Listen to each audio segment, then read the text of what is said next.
You're listening to the Spark Radio Network, Internet radio like you've never heard before. Innovation, creativity, and imagination are all said to begin with a spark. So fasten your seatbelt and take the ride of your life and listen for the spark.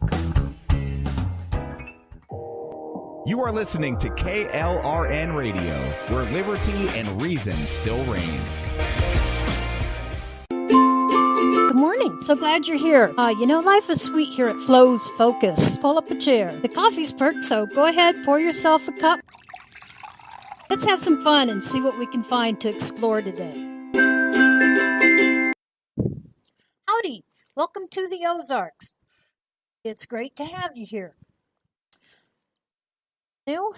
That's at least where I'm exploring and having a good homestead.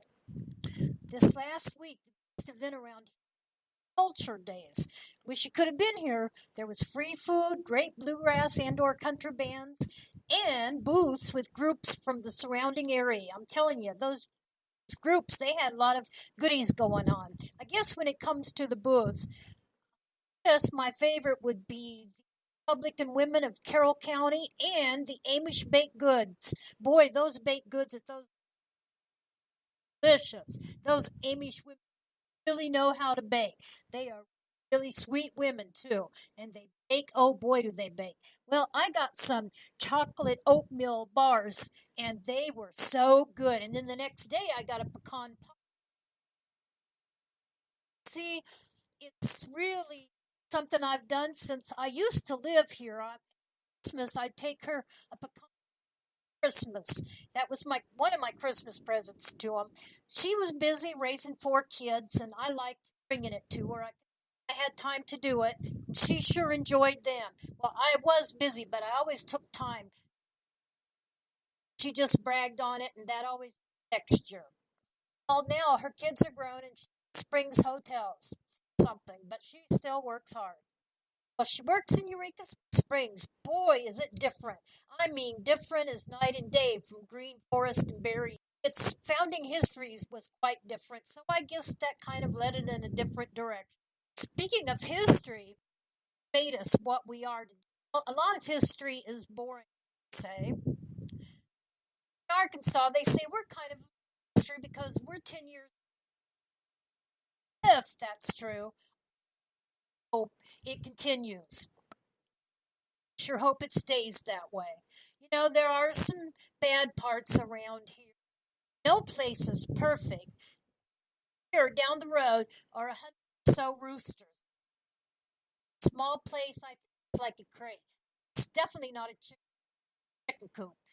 Anyway, I guess they can get inside.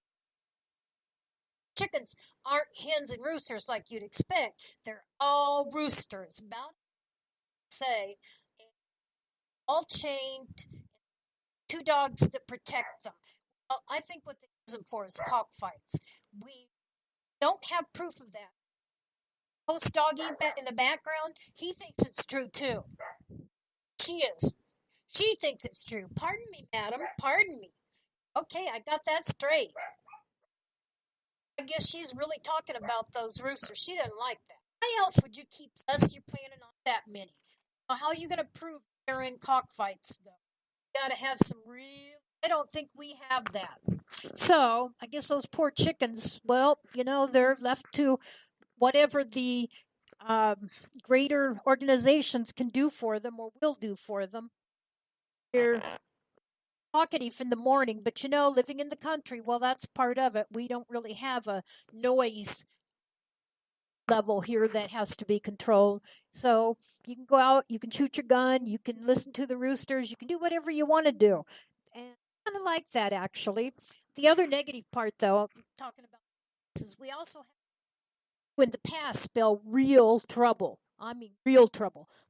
I'll go into why at this time. I'll just say, those who live any place around him or been in this country for very long, they know why. They also know he shot eagles. Very sad. Again, unless you have the camera equipment, though, you can't prove it. I know that the Forest Department they've issued him or whatever they are called, citations, I suppose, but it didn't seem to have done much good back in those days. Now he's much older. I hear he turned 91 recently, and he's lost a lot of weight. He's had a heart attack, and his health, it's just not all that great, I wouldn't say. Who knows how long he's going to live in these parts, but he doesn't spell trouble. He spells old, and he's been his time, that's all. Well, overall through the Ozarks, being lost in the sticks, I'm telling you, it does have its sticks. I always told my mom I was going to go live in the sticks, and she told me when she came here, "Well, honey, you're living in the sticks now, aren't you?" And she really liked my place. There's a lot of privacy here. Neighbors generally care for one another in ways that you don't find elsewhere. Love the well water. It's so refreshing, and it's much better than any city water is. And I guess down to the bottom or down to the level of everything, it's my heart's home. I breathe freer here than any place else. Well, they're putting in a four-way road here. I guess so that the tourists can get eased to Berryville, excuse me, not Berryville, Branson, of course, Branson. So Eureka Springs. Eureka Springs is what Branson used to be. It's not a bad area to visit at all. Eureka Springs has a lot of Victorian homes as well. It used to be a very ritzy area. So it's quite a place to visit. The whole town is in the Historical Society. And back in the day, I heard that it was the only town in the Historical Society. I don't know if that still is true or not. I'd like to think it is anyway. Okay, what else can I tell you about this place? Well, I do have very good memories of Eureka Springs. Well, although I have some scary ones too. I worked as a brand new LPN there, and I was green, medical world, totally green. No experience whatsoever. One thing they did do was they taught me a lot. After working there a year, I decided, well, it's time to go back to college. I need to become an RN since I'm having to do so much of the RN work. I kind of would like to know what the RNs know. So I decided, well, I'm going to go back to college, and instead of being an LPN, I'll be a real nerd. So I decided I was going back to college. I drove to Harrison, which was about 45 minutes from my house. Talked one of my nurse buddies into going to school with me. She was also an LPN. We went together. She'd come in from Eureka Springs every day to my place, which was about 30 minutes from Eureka Springs. Drive to Harrison every day. Well, Harrison was quite different in those days, and I could say that all this area was quite different in those days. When I first came here, I think I was 20 years old. I had been fishing with my dad in the Ozarks since I was knee-high to a grasshopper. So I was used to the Ozarks. I literally grew up in them in the summertime. I loved the Ozarks from the time I could say howdy or hi or anything at all. Probably dada or mama or anything. I probably said the Ozarks first. But I do know that my folks took me fishing the first time when 2 weeks old. I always told my patients I caught the biggest one, so they kept taking me back. The first part is true, and I'll let you decide on that second part. Harrison surprised us in later years. It was dry country for many years, meaning there was no way you could get any liquor there at a restaurant or place else. Eureka Springs and Berryville and Green Forest, well, they had alcohol, but as I recall, they didn't always have it in the restaurants. At one point, the only thing that I remember being here was Walmart. No, Walmart wasn't even here. I think there was maybe one or two restaurants. What else was here? There was the square, of course, and that's about all the Berryville really consisted of. There might have been a gas station or two and the post office. Post office has been here a long time. Of course, Berryville was founded in 1850. I talked about that in the last program. So they did have alcohol, but they didn't have it in the restaurants, as I recall. You could only get it in bars, and I think you could buy it. Yeah, you could buy it, I believe. But that was about it. So, and also, it only sold 6 days a week, and there was definitely no grocery stores. There was grocery stores available, but that's been much later addition. So never sold on ever. So if you wanted alcohol on Sunday, you had to go to Blue Missouri to get it. Eventually, they sold it in Eureka Springs, so people didn't have to go so far to get it at that. But that was a few years down the road too. The days I lived here before, I remember that you couldn't buy much Mexican food here. Now there's Mexican foods all over the well, really, three towns and two.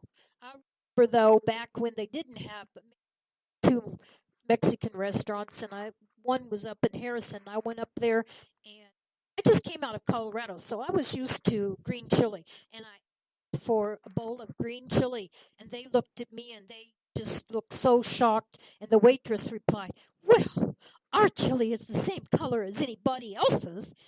Kind of almost laughed, but I didn't. I kept the Snickers under my breath, and I was thinking, I wonder if she's thinking that I'm asking her if their chili has green in it. Well, I don't know, but I sure did wonder. Well, I can tell you, even though I've been through all 50 states, this is still home sweet home to me. I live in Iowa most of the time now because that's where my husband lived when I first left to my own preferences. I would be here in my world 100% of the time. This is where I belong. I stay with my husband because I love him. And it's one of those things, you know the song, I'd rather be in his world with him. Although I can say I've lived in his world long enough now, I think it's about time he comes and lives in my world. And we do have plans of building a cabin. So I'm looking forward to that. I don't like being too far away from my pond of cattails and perch. I have a pond anytime I want. So now that you know, oh, the host doggies are talking again. Can you hear them? They're talking about those perch.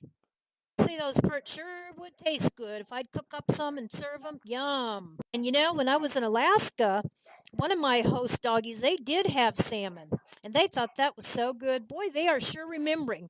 I hope you can hear them because they're just talking up a storm. Oh, you have more to say, host puppies? About it? About it? Okay. So now that you know some more of my history and you know the host puppy stories, what they think about all this, well, maybe it's time to tell you about this book I picked up of my husband's. You can tell you're desperate when you pick up a sports book. First of all, I'm a sports widow. Second than that, I'm worse than a sports widow because my husband has to talk to me about the sport. You know, he's got to talk to somebody, and the only somebody around is me, so he has to talk to me. Okay, well, I picked up this book and I thought, oh dear, this is going to not be funny at all, even though maybe it's supposed to be. Well, the first one was William Perry, the Clemson football team, 6'2", 305-pound freshman, middle guard, talking about his childhood. He said, when I was little, I was big, 1981. Well, not very promising yet, although there might be something to that. I read on. Hug McGraw, Phillies relief pitcher, the proud owner of a 1954 Buick. I like it because it plays old music. Hey, still reading. O.L. Jones, Portland Trail Blaze Center, when asked to name his favorite seafood. Saltwater taffy. Hey, let me think on that one. Put this book down now, or should I keep trying to read? Good question. Next one I read, well, this one can't be too bad. It's about a doctor, you know. Dr. Bill Lankaitis, New England Patriots Center, on his budding dentistry practice. He said, it's all word of mouth. Hey, yes, so. Reverend Dr. Felix B. Gear of Decatur, Georgia, newly elected moderator of the Southern Presbyterian Church on his recreational activities. I have hunted deer on occasion, but they were not aware of it. Okay. I guess that would be true. I don't know too many deer that know when they're being hunted, or they probably run the other direction. Well, maybe I'll try a few more. Okay, so Ed Temple, who has coached 8 women's Olympic track gold medalists during his 38 years at Tennessee State, says, I'm the only man alive whose wife approves of him going around with fast women. Yeah, those gold medalists, I bet she does approve of him. Wow, that's not too bad. Maybe this book does have some promise. Hey, Frank Howard, Clemson coach on college football players.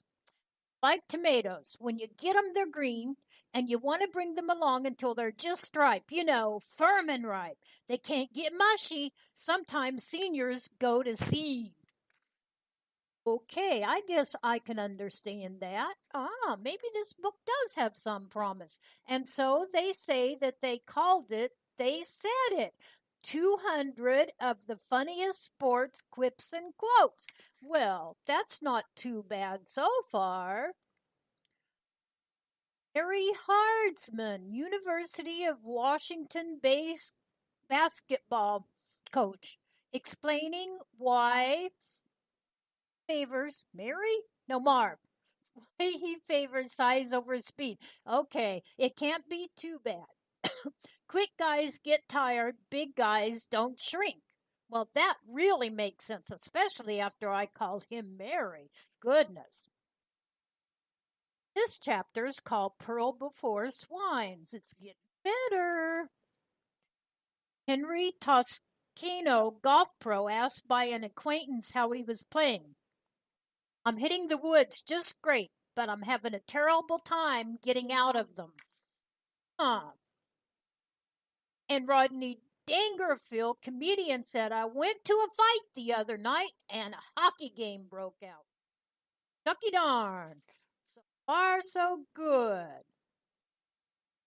Brian Friesman, man, some of these names.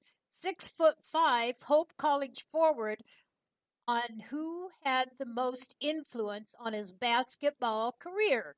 My 6-foot mother. That definitely makes sense. And do always give your credit to the mother, especially when it's overdue. And having a 6-foot mother, well, you got to be big, so you definitely owe it to her. And Ron Meyer, New England Patriots coach, arguing that emotion is overrated in football. There was a lot of emotion at the Alamo, he said, and nobody survived. True. Okay. This got some potential, I think. First sports book I've ever picked up that I thought had any potential at all. And Kathy Bosworth, mother of Seahawks linebacker Brian Bosworth, on her son's antics while growing up. It's a good thing Brian was a third child, or he would have been the only one. Jim Dickey, Kansas State football coach, asked to compare the 1971 and 1978 Oklahoma teams. It's kind of like comparing the Atlantic and Pacific Oceans. They'll both drown you. Oh my goodness. Well, you don't want to drown. I mean, really. And then the loser circle. There is John McKay, a Tampa Bay coach. He asked, following a 34-27 loss to Cleveland, what he thought of his team's execution. He replied, I think it's a good idea. Boy, you don't want to make that coach mad. Wow. Okay. And then you have Shanae Gilstrap, Arlington State football coach, on his team's low standing in the Southland Conference. We've been in the cellar so long, we've got watermarks. Very good. Matt McDonough, 13, soccer player for Highland Catholic School in St. Paul, Minnesota, after his team was eliminated by presentation in the city's elementary school playoffs. I knew we were in trouble when we got there, and their cheerleaders were bigger than us. Ho, ho, ho. A pretty good one after all.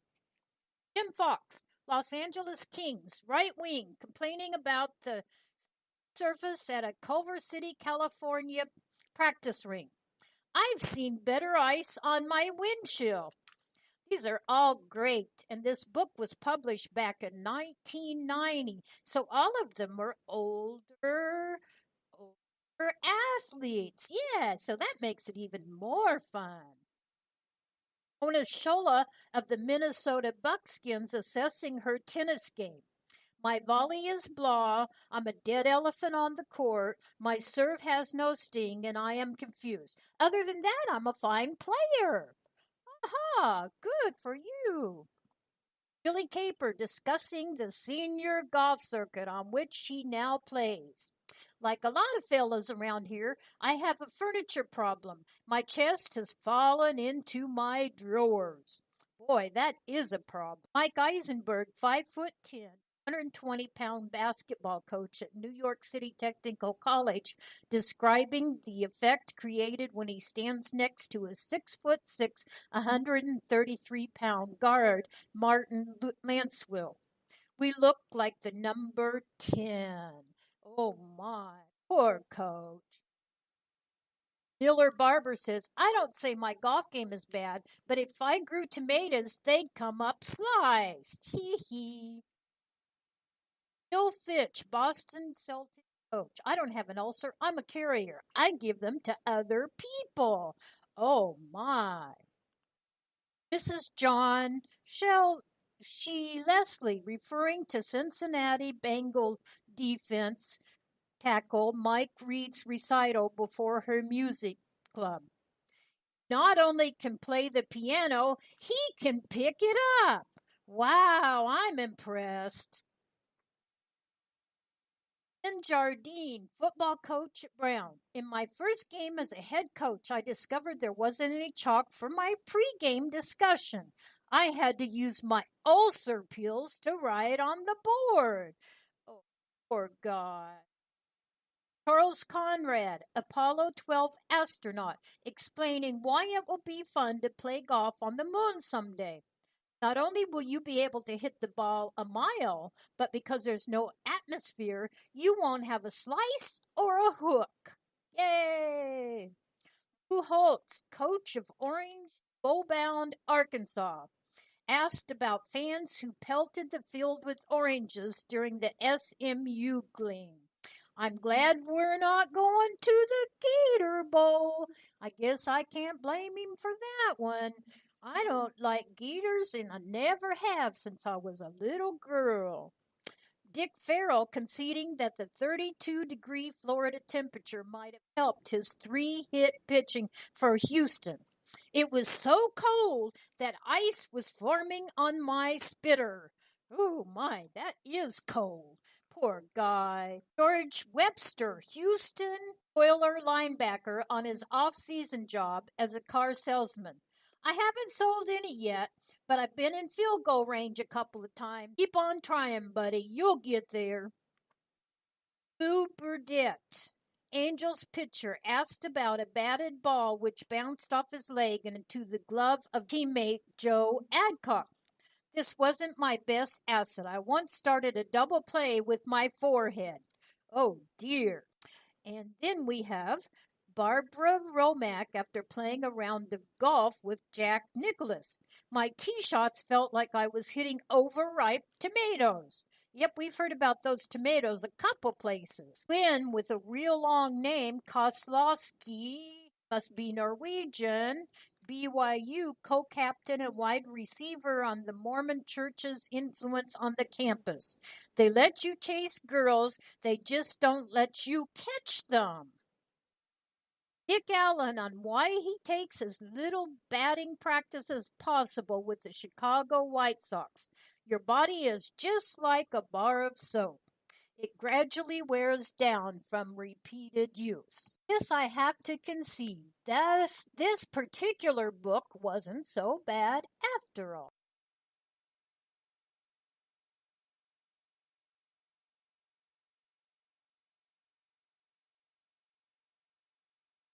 share even more with you later, but I don't want to bore you with my history. I'd like to hear from you. So remember how to contact me. How do you contact me? It is Flobo at Twitter. That's where you'll find me. Flobo at Twitter. Twitter, you just go to Flobo and you will find me. Radio station, well, you can email me, and all you have to do is email KLRN, and that's Flo at KLRNradio.com. So remember, Flo at KLRNradio.com. You'll find me. Sure looking forward to you. Okay. One of the subjects that has made my life what it is, besides the Ozarks, is the medical world. You're listening to the Spark Radio Network, Internet radio like you've never heard before. Innovation, creativity, and imagination are all said to begin with a spark. Story, Arkansas, and you can decide what you think. Are they ahead of times or behind times? I'm going to do 2 short stories. First, the Arkansas Health Department was the last state in continental United States to confirm Lyme disease. That was the very last state. There was 3 girls who went to Girl Scout camp, and when they came home, they had many typical Lyme disease symptoms, including the bullseye target mark around one of the rashes. So they went to a walk-in clinic, and the mark. They saw that bullseye and they started them immediately on amoxicillin. Well, later they went to their own pediatrician who agreed to test all 3. Said, well, Lyme's disease isn't in Arkansas. So we will do it just to ease your mother's mind. So they tested him. Boy, these doggies, they know about ticks. Although I'll tell you something, and then I'll get back to the story I'm sharing with you.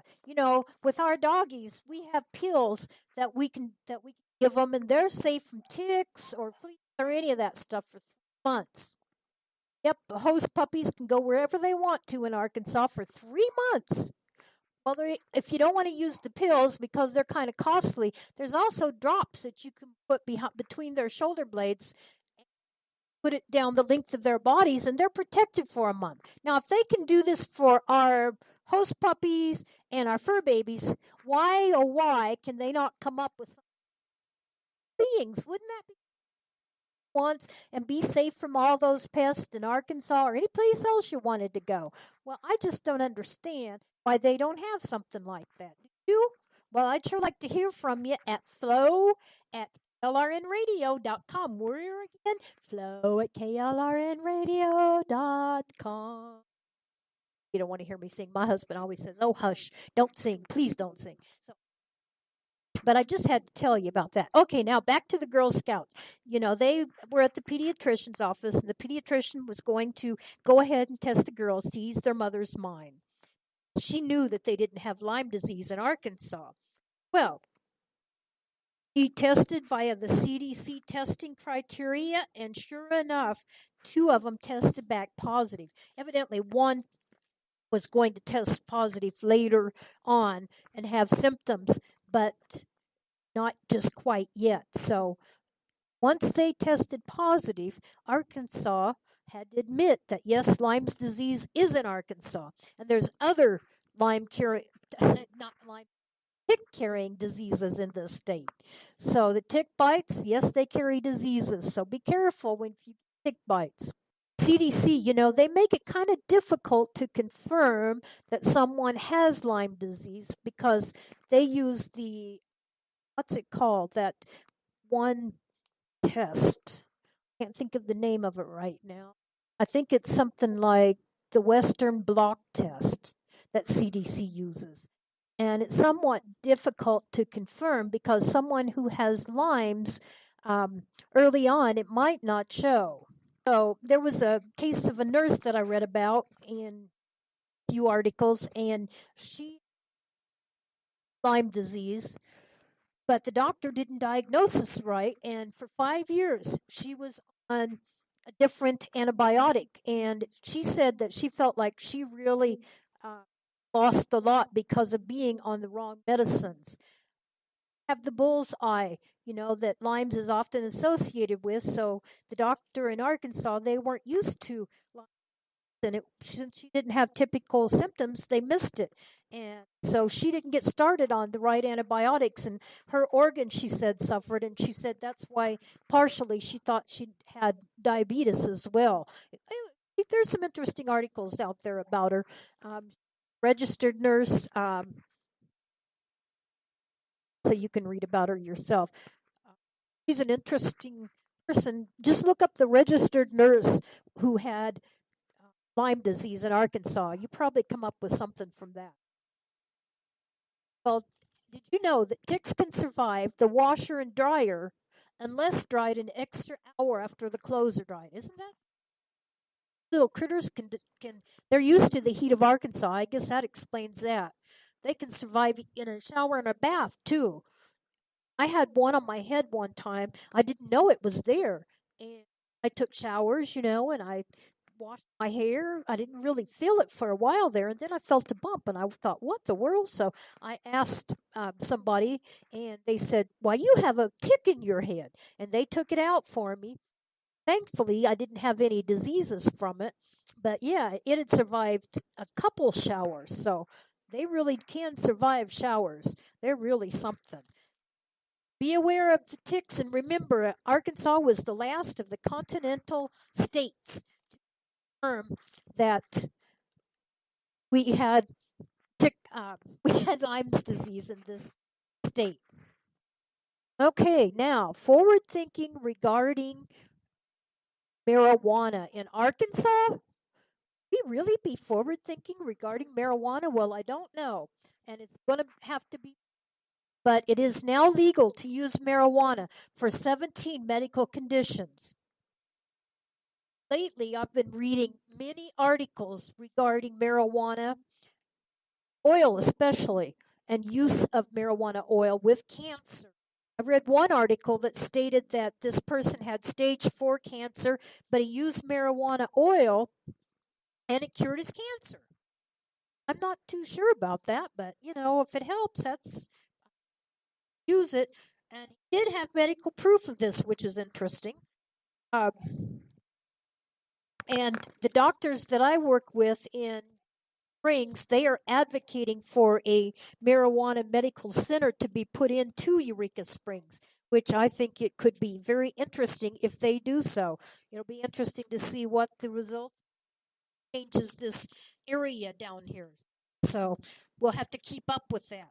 It'll be interesting. So would you think that Arkansas is behind the times because they were one of the last to actually diagnose that they did have Lyme disease, or are they ahead of times because they're one of the, well, I think there's like 21 states now, but they are forward thinking about marijuana and medical conditions. Not all states, there's probably one is how many are going to allow marijuana for medical reasons. Do not allow marijuana. So Arkansas is almost right in the middle, I guess, when it comes to that. Kind of interesting, though, I think. Sometimes Arkansas is so hot here. I mean to tell you, you think prison, it is just miserable. Prison has always been an area of interest for me because I taught health education for a while in prison. I recently found some interesting facts about prison that I'd share with you. It's a little different than what we talk about most times on here, but we are a variety show and we talk about whatever we want to talk about. So if you have something you want to talk about, make sure you contact me. Where will you find me? You'll find me. And who am I? Flobo. O-B-O-W. Will also find me at KLRN Radio. And who am I? Flo at KLRNradio.com. Find me there, so please contact me. Waiting to hear from you so I know what you'd like to talk about. In the meantime, let's talk a little bit about prison because I thought these facts were kind of interesting. And you know, there are people in the Arkansas here that do end up spending time in prison. So it's interesting no matter where you are.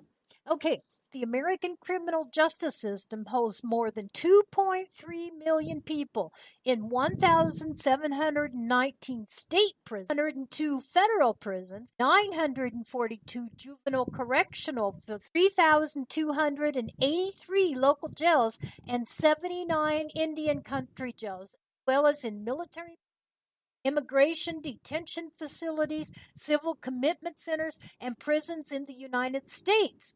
The Federal Bureau of Prisons is called BOP. It's a United States federal law enforcement agency. So BOP is responsible for the federal prison system. The system handles inmates who have violated and are accused of violating federal law. So remember, BOP. What is BOP? It's the Federal Bureau of Prisons. More than half of federal prisoners are incarcerated for drug crime, at least in 2010, according to the Bureau of Justice Statistics. And that number, well, it dipped below 50% in 2011. I'm sure it's way back up by now. Louisiana has the highest incarceration rate in the United States, followed by Oklahoma and Mississippi. Well, Maine has the lowest rate.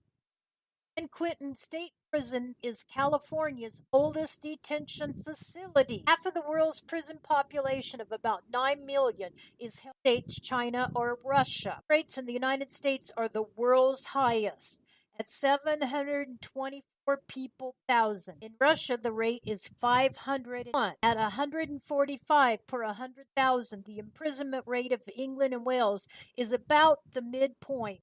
While 53% of sentenced state prisoners serving time for violent offenses, 7% of federal prisoners were serving sentences for violent crimes.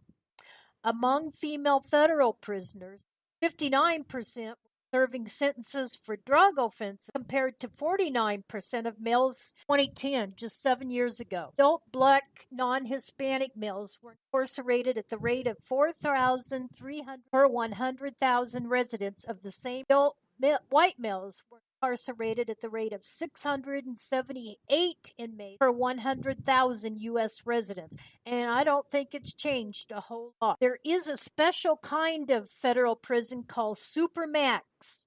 It's short for Super Maximum Security. The objective is to provide long-term segregated housing for inmates classified as the highest security risk in the prison, the worst of the worst criminals, and those who pose a threat to national and international. They have solitary confinement there, no activities or few activities provided for recreation, education, substance abuse programs, or other activities generally considered healthy and rehabilitative at other prisons. Supermax, we mentioned, has confinement, solitary confinement, that is.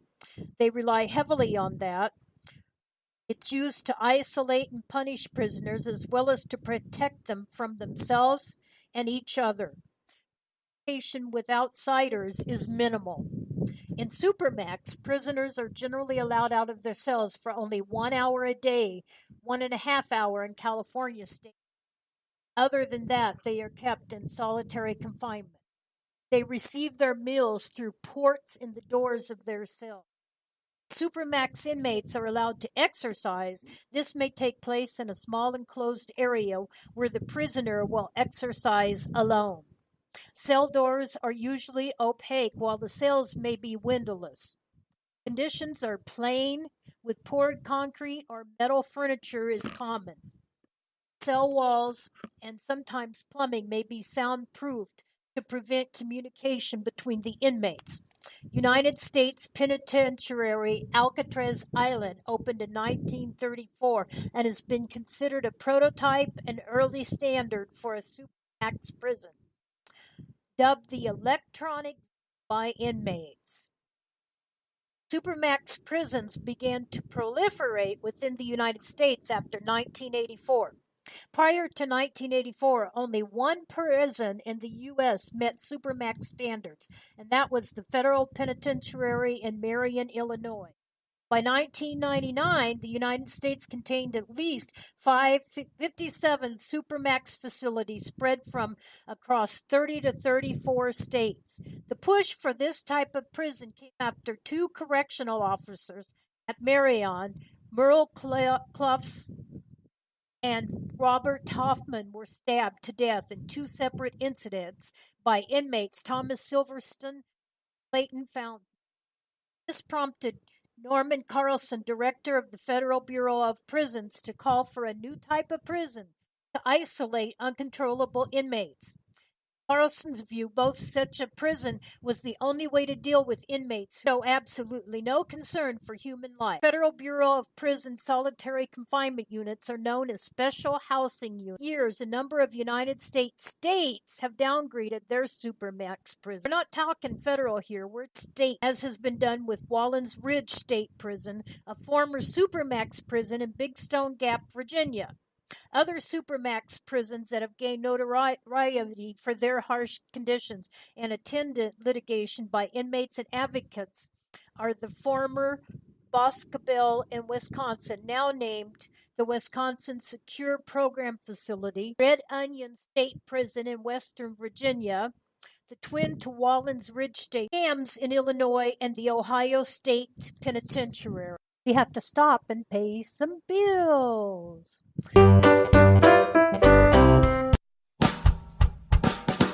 You're listening to the Spark Radio Network, internet radio like you've never heard before. Innovation, creativity, and imagination are all said to begin with a spark. So fasten your seatbelt and take the ride of your life and listen for the spark. You are listening to KLRN Radio, where liberty and reason still reign. Hey, this is John Preston, Marine Combat Veteran and Pacific Records recording artist. Just reaching out to have you check out our new album, Battle Cry, Songs of America's Heroes, an album featuring phenomenal other combat veteran artists like Scott Brown of the Scooter Brown Band, Ryan Weaver, Rowdy Johnson, just an incredible mix of people. This is all veterans telling our stories and our lives, and we're giving 100% of our proceeds to the Valkyrie Initiative to help veterans and first responders integrate back into society. I myself have battled with post-traumatic stress for many years and lost my own brother, a Marine Corps veteran, to suicide. I ask that you step with us and make this happen. We are in pre-order right now and release on March 17th. Go to iTunes, go to Amazon, buy. We plan on making the charts and making it at a very high level, and your support right now makes a difference. This is the release of my new song, Superman Falls, which is actually about the loss of my own brother, which happened last year, and I would love for everyone to check it out, to listen, and hopefully it'll make a difference in many lives. If you're 85 or younger, would you like peace of mind and comfort for your family? We're Final Expense Direct with an urgent message for you. The average funeral today costs over $8,000, but the most you'll get from government benefits is $255. How will your family pay the difference? We can help. Our senior plans start as low as just $1 a day and pay up to $30,000 for a funeral and other final expenses. Peace of mind is easy. There's no medical exam. You'll have lifetime coverage, and your plan can't be canceled as long as you pay your premiums. Call now for free information about our senior plans. Answer a few simple questions and receive approval right on the phone. Plus, call right now and we'll give you a discount prescription card for free. Call 800-553-8687. That's 800-553-8687. Again, 800-553-8687.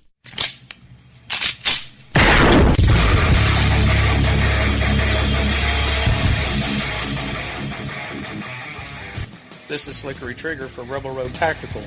With proper care and feeding, your pistol will be ready when you need it. There to save your life. Shouldn't your gear be that good? Whether you need a holster for comfortable everyday carry or a tough-as-nails holster for your next training course, Rebel Road Tactical has what you need. Check us out on the web at rebelroadtactical.com.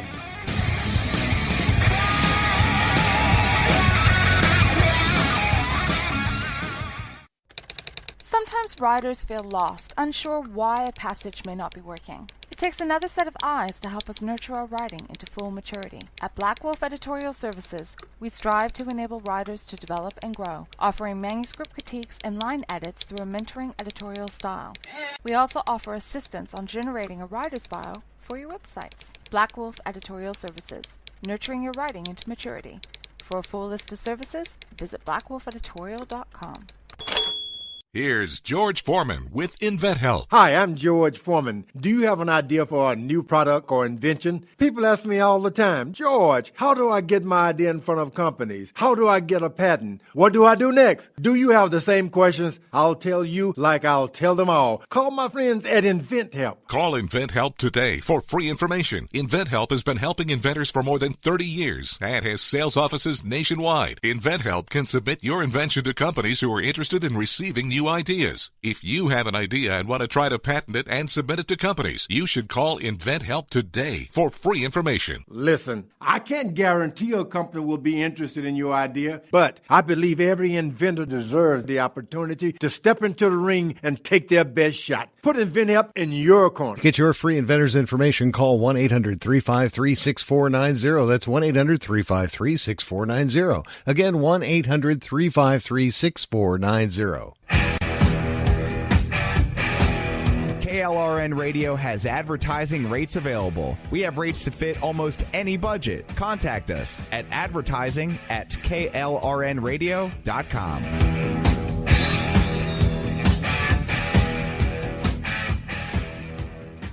Some of the most dangerous prisons in America include ADX Florence facility, which is in Florence, Colorado. Size is 490 beds.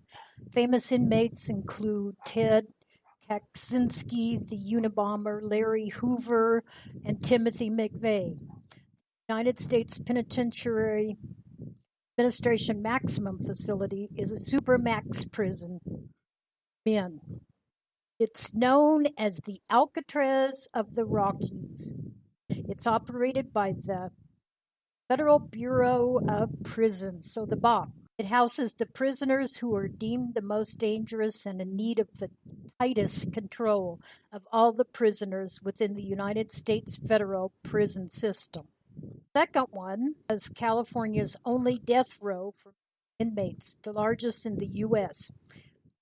Have any idea what that might be yet? It has a gas chamber, but since 1996, executions in prison have been carried out by lethal injections. It's the oldest prison in the state of California, and it's a big one. San Quentin State Prison, 1,302 beds. Stanley Toki Williams is a famous inmate. What did Toki do? Good question. Well, he was an American gang member and convicted murderer. I'm sure you've heard of the Crips, side Crips. Has its roots in South Central Los Angeles. In 1969 it started. 1979, he was convicted of murdering 4 people. 3 of the victims were an elderly Taiwanese couple and their daughter. And the 4th victim was a 7-Eleven employee on a separate occasion. And Stanley Toki Williams III was sentenced to death. Died at age 51 on December 13, 2005 in San Quentin Prison, California. He was executed by rejection. After clemency and a 4-week stay of execution were both rejected by Governor Schwarzenegger amid debate over the death penalty. Williams was the second inmate in California to be executed in 2005. So, continuing our list, third worst prison is Sing Sing. It's located in New York. It has 1,700 beds. The prison's name came from the Native American Sink Sink, which meant Sink tribe from whom the land was purchased in 1685. Sing Sing was the third prison built by New York State. There are plans to convert the original 1825 cell block into a museum. Okay, let's see what number 4 is. Are you ready? That would be the United States Penitentiary of Atlanta. Size, it had 2,000 beds. It was a medium security prison for males, and it's primarily used as a transfer. It once held many Cuban refugees, real boat lift, if anybody remembers that. Some of its famous inmates include Michael Vick, Big Meech. Michael Vick was a former American football quarterback who played 13 seasons in the NFL, mostly with the Atlanta Falcons and the Philadelphia Eagles. He was actually selected by the Falcons as the first overall pick in the 2001 NFL Draft. During his 6 years with the Falcons, Vick was regarded as having transformed the quarterback position with his rushing abilities and was named to 3 Pro Bowls. He holds the records for the most career rushing yards by a quarterback and the most rushing yards by a quarterback. He had a pretty good career. Too bad he decided to get involved with a dog-fighting ring. He spent 21 months in federal prison. His arrest and subsequent conviction garnered Vick notoriety with the general public, which lasted the rest of his career. He was released by the Falcons shortly before leaving prison. After serving his sentence, Vick signed with the Eagles in 2009. As a member of the Eagles for 5 years, he enjoyed the greatest statistical, and he was named a 4th Pro Bowl 2010, but left the team after being unable to match his prior success. He also played briefly for Jets and Pittsburgh Steelers, primarily as a backup. He then retired. So that's kind of what his history's been. And we have Bernard Madoff. That last name, Madoff, it makes you know that he did something that was pretty bad, I'd say. Well, let's find out. Okay, American fraudster and a former stockbroker, investment advisor, and financer. Well, you know, with that kind of oh, of course we know Bernard Madoff, now well known in prison. He has 150 imprisonment. And the people there, they look at him as one to go talk to regarding their finances. Yeah, he was really a bad boy. Was involved with securities fraud, investment advisor fraud, mail fraud, wire fraud, just about any kind of fraud you could think about. False statements and perjury, making false filings with the SEC, theft from an employee benefit. Well, he didn't kill anyone. A whole lot of bad stuff. Founded the Wall Street from Bernard L. Madoff Investment Securities and was its chairman until his arrest on December 11, 2008. The firm is one of the top market maker businesses on Wall Street, which bypass specialist firms by directly executing orders over the counter from He's a bad boy. He pleaded guilty to 11 federal felonies and admitted to turning his wealth management business into a massive Ponzi. Yep, he's a bad boy. Frauded thousands of investors of billions of dollars. He said he began the scheme in the early 1990s. However, federal investigators believe the fraud began as early as the mid-1980s and may have begun as far back as the 1970s. Those charged with recovering the missing money believe the investment operation may never have been legitimate. The amount missing from client accounts, including fabricated gains, was almost $65 billion. Wow. Madoff was sentenced to 150 years in prison. The max sounds like he deserved it. Most people heard of Bernard Madoff. Yep, he was sent to that medium security prison. Okay, moving on here. Next one would be located in Attica, New York, and it is the Attica Correctional Facility. famous inmates. I know one of them's going to ring a bell with you for sure. Some of the ones that you might not be quite as familiar with are Mark David Chapman. Then there is David Berkowitz, also known as Son of Sam. Supermax Penitentiary care of celebrities turned bad guys and vice versa. The prison now holds many inmates who are serving various types of sentences, short term to life, and usually sent to the facility because of disciplinary problems in other facilities. In 1971, the prison had a riot which resulted in 39 deaths after 10 guards were taken hostage. This brought the installation of a tear gas system, any violence that came. Then next, talked about San Quentin State Prison. Now we're going to go Folsom State Prison. Some people have heard of Folsom too. Some of the famous inmates include Sage Knight, Charles Manson, everyone's heard of him, and Rick James. Folsom State Prison opened in 1880. It's the second oldest prison in the state of California. Also the first in the country to have electricity. Folsom was one of the first maximum security. It's most known for having 2 concerts at its facility by musician Johnny Cash in the late 1960s. And where did Johnny Cash come from? If you were listening last time, you know he came from Arkansas.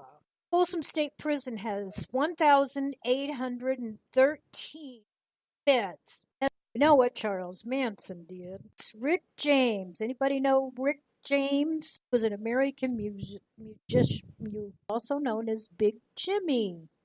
Slick Rick. A lot of different types of music that was influenced by Smokey Robinson. Went into the U.S. Navy to avoid being drafted, but he deserted to Toronto, Canada. That's where he formed his rock and roll bands. Military's authorities discovered his whereabouts while he was recording. You're listening to the Spark Radio Network, Internet radio like you've never heard before. Innovation, creativity, and imagination are all said to begin with a spark. In 1966, he served a 1-year prison term related to the draft charges. Moved to California to resume his career. Drug addiction hampered his 1980s. In the 1990s, his legal troubles began, including kidnapping and torturing 2 women while he was under the influence of crack, resulting in his serving a 3-year sentence at California's Folsom State Prison. He was released on parole in 1996 and resumed his musical career. Mild stroke suffered during a concert in 1998 interrupted his career for a brief time. In 2004, he came back. Appearing in some shows, he appeared in Chappelle's Show and in a Charlie Murphy True Hollywood Stories segment that satirized his wild lifestyle. He died later that year from heart failure at 56 years of prison, folks. Next one is Leavenworth Federal Penitentiary. While serving a prison sentence is not meant to be luxurious, some prisons are worse than others. This is an all-male prison. It carries out the judgment of federal courts.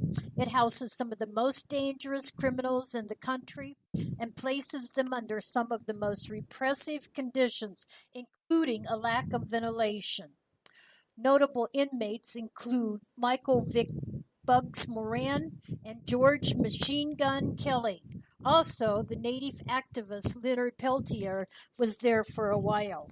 I understand he's someplace else at this time. They have tried many times to have Leonard Peltier be forgiven or be given time out of prison. He's a very old man now. In fact, he's probably near death. He has a lot of diabetic issues. And still, they will not let him out. I don't know if that's bad or good, you know.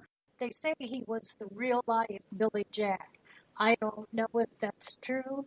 I do know that according to the FBI, they say he was the real life Billy Jack. I don't know if that's true. I do know that according to the FBI, he shot some FBI agents.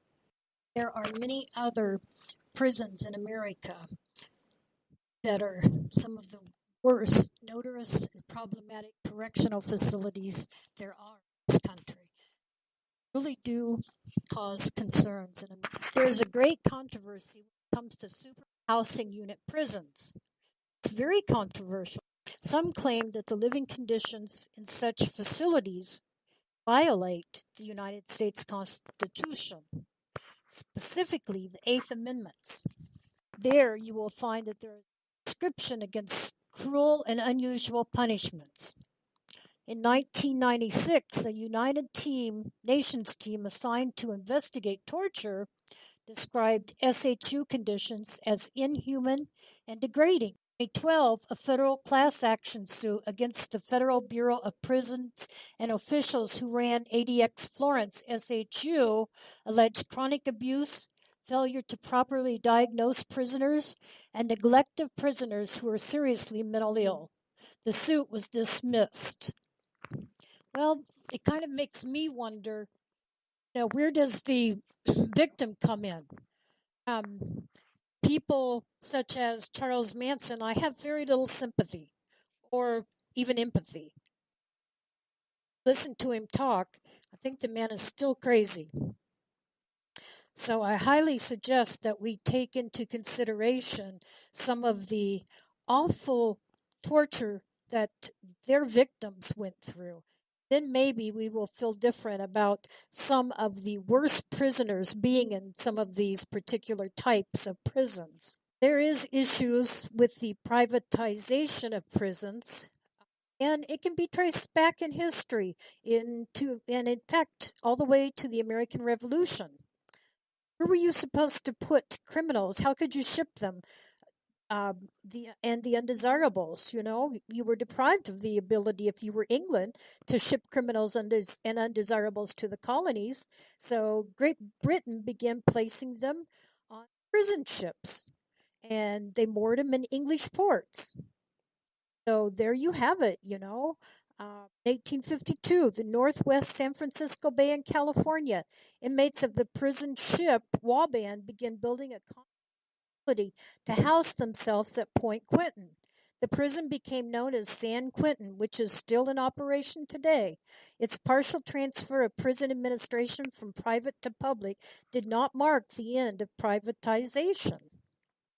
So then after the Revolution, the next phase began with the Reconstruction period, which is roughly from the 1860s to mid-1870s in the South, after the end of the Civil War.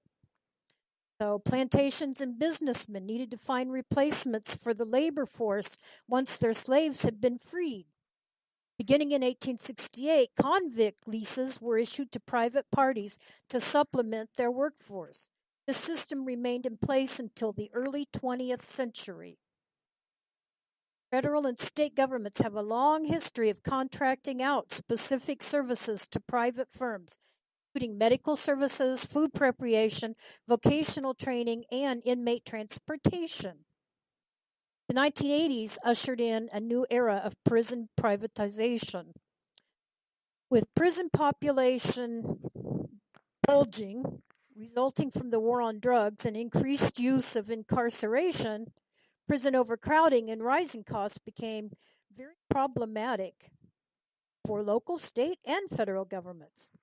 In response to this expanding criminal justice system, private business interests saw an opportunity for expansion. Private sector involvement in prisons moved from the simple contracting of services to contracting for the complete management and operation of prisons. So there we have the privatization of the prison. The first private, or the modern private prison business, well, it first emerged and established itself publicly in 1980. Corrections CCA, now known as CoreCivic, was awarded a contract to take over a facility in Hamilton, Tennessee. So this was the first time that any government in the county had contracted out the complete operation of a jail to a private operator. And this became common. Statistics from the U.S. Department of Justice show that back in 2013, there were 133 state and federal prisoners housed in privately owned prisons in the U.S., constituting 8.4% of the overall U.S. prison population. So let's break it down, and you have 19.1 of the federal prison population in the United States housed in private prisons, and 6.8 of the U.S. state prison population in private prisons. The industry as a whole took in over $5 billion in revenue in 2011. So in a way, prison business. Matt Taibbi, I'm not sure if I pronounced his name correctly, Taibbi, said Wall Street banks took note of this influx of cash and are now some of the biggest investors. Wells Fargo has around $100 million invested in GEO Group and $6 million in CCA. Other major investors include some of the places you wouldn't expect, like Bank of America, Fidelity Investments, General Electric, and the Vanguard Group. Sociologist John L. Campbell and activist and journalist Chris Hedges respectively assert that prisons in the U.S. have become a lucrative and highly profitable business. So is that where we're at in America? Prisons are becoming a business? Really, America? Wow. Corrections Corporation of America, CCA, has a capacity of more than 80,000 beds in 5 correction facilities. The GEO Group operates 57 facilities with the capacity of 49,000. Most privately run facilities are located in the southern and western portions of the U.S. and include both state and federal offenders. Pecos, Texas is the site of the largest private prison in the world, the Reeves County Detention Complex, operated by the GEO Group. Capacity of 3,763 prisoners in its 3 sub-complexes. A 2016 report by the United States Department of Justice asserts that privately operated federal facilities are less safe, less secure, and more punitive than other federal prisons. Shortly thereafter, the Department of Justice announced it will stop using private prisons. Nevertheless, a month later, the Department of Homeland Security renewed a controversial contract with the CCA to continue operating the South Texas Family Residential Immigrant Detention Facility in Dilley, Texas. Stock prices for GEO surged following the 2016 elections. On February 23rd, the DOJ, under Attorney General Jeff Sessions, overturned the ban on using private prisons. According to Sessions, the Obama administration memorandum changed long-standing policy and practice and impaired the Bureau's ability to meet the future needs of the federal correctional system. Therefore, I direct the Bureau to return it to its previous approach. Cost-benefit analysis shows that some partially industry-funded often conclude that states can save money by using profit prisons. However, academic or state-funded studies have found that private prisons tend to keep more low-cost inmates and send others back to state-run prisons. Prisons contend that cost savings and efficiency of operation place private prisons at an advantage over public prisons and support the argument for private. But some research casts doubt on the validity of these arguments, as evidence has shown that private prisons demonstrably more cost-effective nor more efficient than public prisons. Evaluation of 24 different studies on cost-effectiveness reveal that at best, results of the question are inclusive and at worst, no difference in cost-effectiveness. The U.S. Bureau of Justice Statistics found that the cost savings promised by private prisons have simply not materialized. Some research has concluded that for-profit prisons cost more than public prisons. Furthermore, cost estimates from privatization advocates may be misleading because private facilities often refuse to accept inmates that cost the most to house. 2005 study, way back when, found that Arizona's public facilities were 7 times more likely to house violent offenders and 3 times more likely to house those convicted of more serious offenses. A 2011 report by the American Civil Liberties Union point out private prisons are more costly, more violent, and less accountable than public prisons, and are actually a major contributor to increased mass incarceration. This is most apparent in Louisiana, which has the highest incarceration rate in the world and houses the majority of its inmates in for-profit facilities. It's time to take out that checkbook. We'll be back.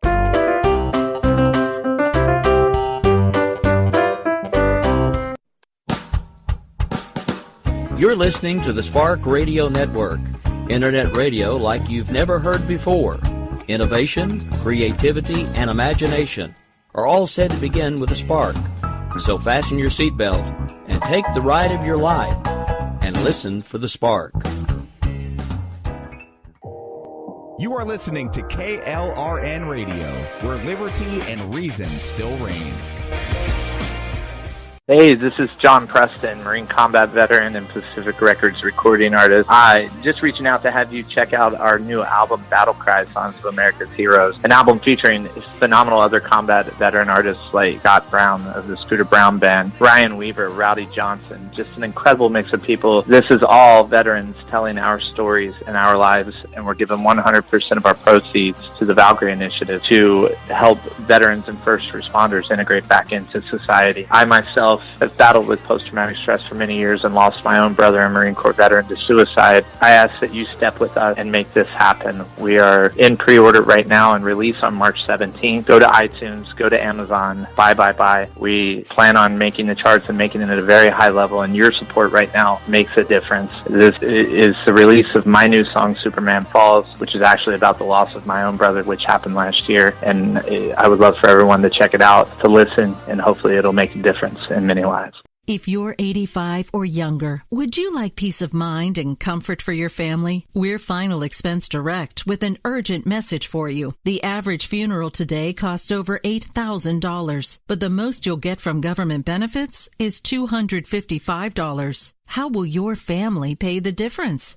We can help. Our senior plans start as low as just $1 a day and pay up to $30,000 for a funeral and other final expenses. Peace of mind is easy. There's no medical exam. You'll have lifetime coverage, and your plan can't be canceled as long as you pay your premiums. Call now for free information about our senior plans. Answer a few simple questions and receive approval right on the phone. Plus, call right now and we'll give you a discount prescription card for free. Call 800-553-8687. That's 800-553-8687. Again, 800-553-8687.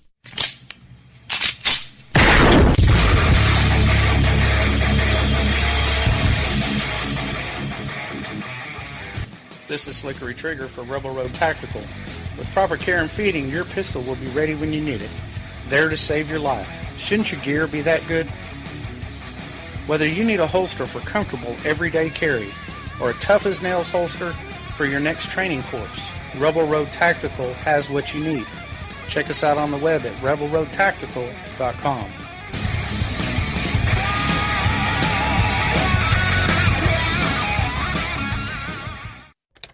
Sometimes riders feel lost, unsure why a passage may not be working. It takes another set of eyes to help us nurture our writing into full maturity. At Black Wolf Editorial Services, we strive to enable writers to develop and grow, offering manuscript critiques and line edits through a mentoring editorial style. We also offer assistance on generating a writer's bio for your websites. Black Wolf Editorial Services, nurturing your writing into maturity. For a full list of services, visit blackwolfeditorial.com. Here's George Foreman with InventHelp. Hi, I'm George Foreman. Do you have an idea for a new product or invention? People ask me all the time, George, how do I get my idea in front of companies? How do I get a patent? What do I do next? Do you have the same questions? I'll tell you like I'll tell them all. Call my friends at InventHelp. Call InventHelp today for free information. InventHelp has been helping inventors for more than 30 years and has sales offices nationwide. InventHelp can submit your invention to companies who are interested in receiving new ideas. If you have an idea and want to try to patent it and submit it to companies, you should call InventHelp today for free information. Listen, I can't guarantee a company will be interested in your idea, but I believe every inventor deserves the opportunity to step into the ring and take their best shot. Put InventHelp in your corner. Get your free inventor's information. Call 1-800-353-6490. That's 1-800-353-6490. Again, 1-800-353-6490. KLRN Radio has advertising rates available. We have rates to fit almost any budget. Contact us at advertising@klrnradio.com.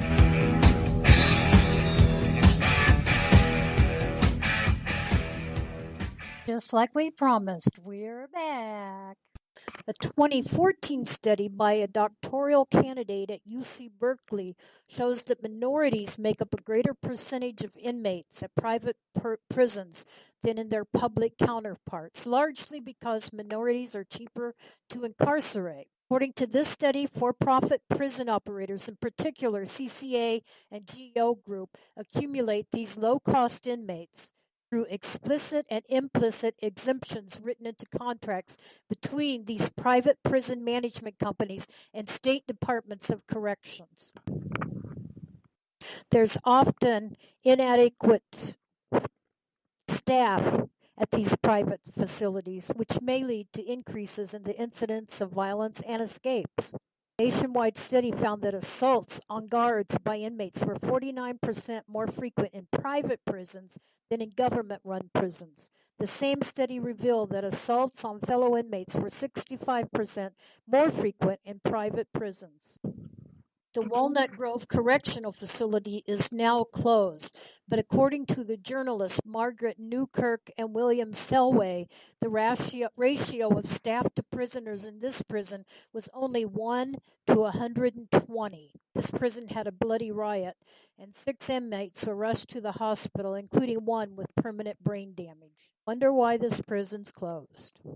During the riot, the staff of the prison, which obviously it could not respond quickly with only 1 to 120 inmates, but it did wait until the melee ended because prisoners outnumbered staff by a ratio of 60 to 1. Interesting that according to a former prisoner in that particular prison, those correction officers were also in charge of smuggling in the prison.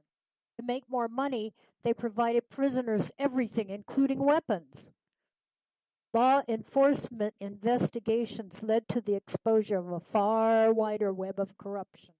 No doubt. Wow. This is rather interesting.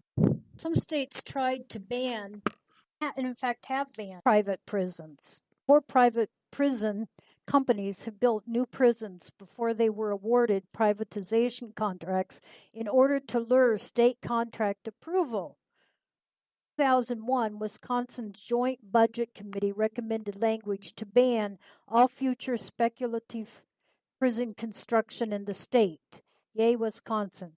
Such anticipatory building dates back to 1997, when Corrections Corporation of America built a 2,000-bed facility in California at a cost of $80 to $100 million with no contract from the California Department of Corrections. A CCA official was quoted as saying, "If we build it, they will come." Wow. Federal Bureau of Prisons announced its intent to end for-profit prison contracts, terminating federal contracts. On August 18, 2016, Deputy U.S. Attorney General Sally Yates announced that the Justice Department intended to end its Bureau of Prisons contracts with for-profit prison operators because it concluded the facilities are both less safe and less effective at providing correctional services than the Federal Bureau of Prisons. In response, Isa Arnita, the spokesperson for the U.S. for-profit prison operator management and training corporation, said it was disappointed to learn about the DOJ's decision. If the DOJ's decision to end the use of contract based solely on declining inmate populations, there may be some justification. But to base this decision on cost, safety and security, and programming is wrong. In a memorandum, Yates continued, for profit. Prisons served an important role during a difficult period, but time has shown that they compare poorly to our own Bureau facilities. They simply do not provide the same level of correctional services, programs, and resources. They do not save substantially on cost, and as noted in a recent report by the Department's Office of Inspector General, they do not maintain the same level of safety and security. The rehabilitative services that the Bureau provides, such as educational programs and job training, have proved difficult to replicate and outsource, and these services are essential to reducing and improving public safety.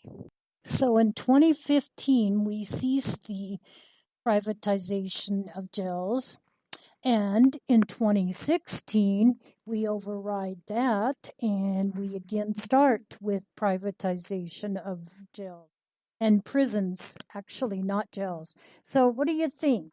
Is privatization of prisons, is it a form of business? Is it a form of making profits on prisoners, so to speak? Is it okay to have that type of business in America? Really not sure what I think. I am a Trump fan and advocate, but I don't know that I particularly approve of this particular override of his. I guess time will tell. I am interested in what you think, so do email me. You know where to find me. Where do you find me? Flo at KLRNradio.com. Flo at KLRNradio.com. And on Twitter, who am I? Flobo, of course. Flobo, that's me. Yep. The majority of military members don't get in trouble. But what happens if you're in deep trouble and need to go to jail and Middle East, or maybe you're on an aircraft carrier, or maybe you're on a ship? The jail's brought with them, and it's called the brig. Think that an upcoming battle earns some help for misbehavior. Think that heading towards a fight won't keep you from getting to the brig. The book called Miracle at Midway. I'll recommend this book today, since we need a book to recommend for the day. I'll call it Miracle at Midway, and it's written by historian Gordon Prang. He relates how Mark Mitcher, captain of the aircraft carrier USS Harnett, threw a couple of sailors in the brig for minor infractions prior to the Battle of Midway. And believe me, it still happens today. The sailors are sent to the brig after what is known as a captain's mast. That's covered under Article 15 of the Uniform Code of Military Justice. So according to naval orientation, the amount of time someone may be confined is limited. The exact limits depends on the rank of the commanding rank of the accused. So you might find that you're going to be in jail no matter where you are, even if you're in the military far from home. Best not to misbehave. Just do your job and all will be fine. So now that we can play our Monopoly get out of free jail card here, what I tried to do last night or last Monday, but I couldn't due to some technical difficulties, and that is to give you the recipe for Arkansas possum pie. Very well-known recipe in North where I'm located right now. So your ingredients: you need 1 graham cracker crust, you need 6 ounces cream cheese softened, and you need 3/4 cup powdered sugar, 1/4 cup pecans chopped, 1 3/4 cups milk, teaspoon vanilla extract, vanilla instant pudding mix, 1/3 cup instant chocolate pudding. Okay. 1/2 cup heavy cream, 1 teaspoon vanilla extract, 1/2 cup chocolate cookies crushed, and 15 pecans. halves. This is how you make it. First, you beat the sugar, pour into the crust, sprinkle with chopped pecans, whisk the milk, 1 teaspoon vanilla, and pudding mixes for 2 minutes. Let stand for 2 minutes. Spoon pudding mix over pecans. Sprinkle with 1/4 cup of the cookies.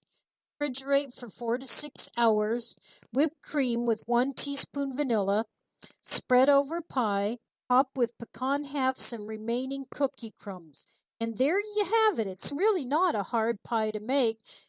It may take you a little bit of time, but most people around here go yum yum when you make it. So give it a try. It's joked about in Arkansas.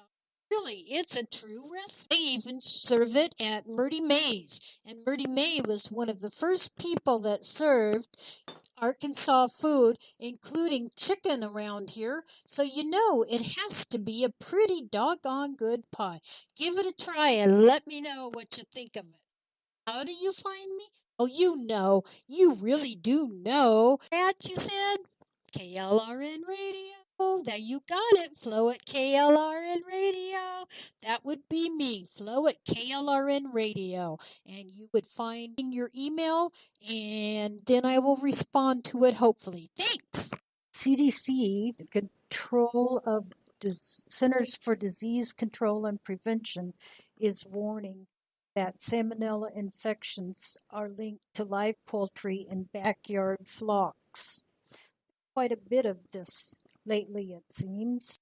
In 2018, there were 71 hospitalizations, 47 states affected, 372 cases, and 8 outbreaks. The outbreaks are caused by several kinds of salmonella. 372 people were infected with the outbreak. Strains of salmonella have been reported from 47 states. Illnesses started on dates ranging from January 4th, 2017 to May 13th, 2017. 71 ill people have been hospitalized. No deaths have been reported. 36% of ill people are children younger than 5 years. Studies and findings link the 8 outbreaks to contact with the poultry, such ducklings, which come from several hatcheries. Interviews, 190 of 228 ill people reported contact with live poultry in the week before illness started. You're listening to the Spark Radio Network, internet radio like you've never heard before.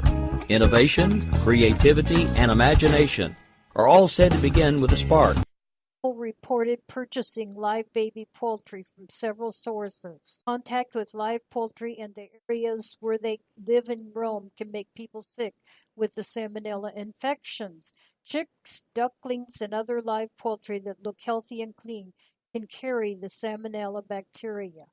Outbreaks linked to contact with live poultry have increased in recent years as backyard flocks. 2016, a record number of illnesses were linked to backyard poultry. Just follow these simple steps for protecting yourself and others while enjoying your flock.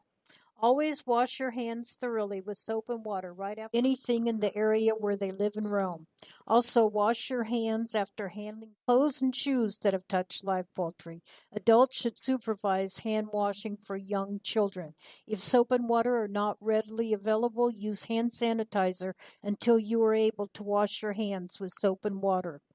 Don't let the poultry inside the house, in bathrooms, or especially in areas where food or drink is prepared, served, or stored, such as kitchens or outdoor patios. Do not eat or drink in the area where the birds live or roam. Children younger than 5, adults older than 65, and people with weakened immune systems should not handle or touch chicks, ducklings, or other live poultry. People in these groups are more likely to have a severe illness from salmonella infection. Do not snuggle or kiss the birds. Touch your mouth or eat or drink around live poultry. Stay outdoors when cleaning any equipment or materials used or care for live poultry, such as cages, feed, or water containers. You collect eggs from your hens. Follow safe handling tips. Always wash your hands with soap and water after handling eggs, chickens, or anything in their environment. Collect eggs often. Eggs that spend a significant amount of time in the nest can become dirty or break. Cracked eggs should be thrown away. Refrigerate eggs after collection. Eggs with dirt and debris can be cleaned with fine sandpaper, a brush, or cloth. Don't wash eggs because colder water can pull bacteria into the egg. Cook eggs thoroughly. Raw and undercooked eggs may contain salmonella bacteria that can make you sick. Thus far, Arkansas, which is a very heavily, thus far, Arkansas has a lot of birds via work through Tyson's, has only had one case reported this year. Hooray, Arkansas. Looks like Kentucky so far is coming in with the largest number of. There are a total of 372 cases again. Salmonella. You can find your state listing and see how many your state has by looking up salmonella. Remember, save lives. That's been discovered, still as important as when it was first discovered. Hand washing is like a do-it-yourself vaccine. It includes 5 simple and effective steps. Wet lathers take to reduce the spread of diarrhea and respiratory illness so you can stay healthy. Regular hand washing, particularly before and after certain activities, is one of the best ways to remove germs and getting sick and prevent the spread of germs to others. It's quick, it's simple, and it can keep us off from getting sick. Hand washing is a win for everyone except the germs. So wash your hands, and you will be fighting germs. Now, a good way to scrub your hands long enough is to sing happy birthday to yourself. And then you'll know that you got the time in that you need. So do wash those hands. That's extremely important. There's nothing that you can do that will prevent the spread of disease better than washing your hands. Don't have hand washing material close by, or maybe you don't have running water. Use the sterilizer so you can actually get to a place to. CDC, the Control of Centers for Disease Control and Prevention, is warning that salmonella infections are linked to live poultry and backyard flocks. Quite a bit of this lately, it seems. In 2018, there were 71 hospitalizations, 47 states affected, 372 cases, and 8 outbreaks. Outbreaks are caused by several kinds of salmonella. 372 people were infected with the outbreak. Strains of salmonella have been reported from 47 states. Illnesses started on dates ranging from January 4th, 2017 to May 13th, 2017. 71 ill people have been hospitalized. No deaths have been reported. 36% of ill people are children younger than 5 years. Studies and findings link the 8 outbreaks to contact with the poultry, such ducklings, which come from several hatcheries. Interviews, 190 of 228 ill people reported contact with live poultry in the week before illness started.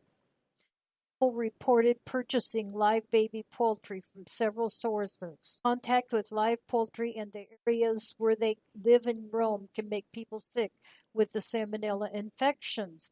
Chicks, ducklings, and other live poultry that look healthy and clean can carry the salmonella bacteria.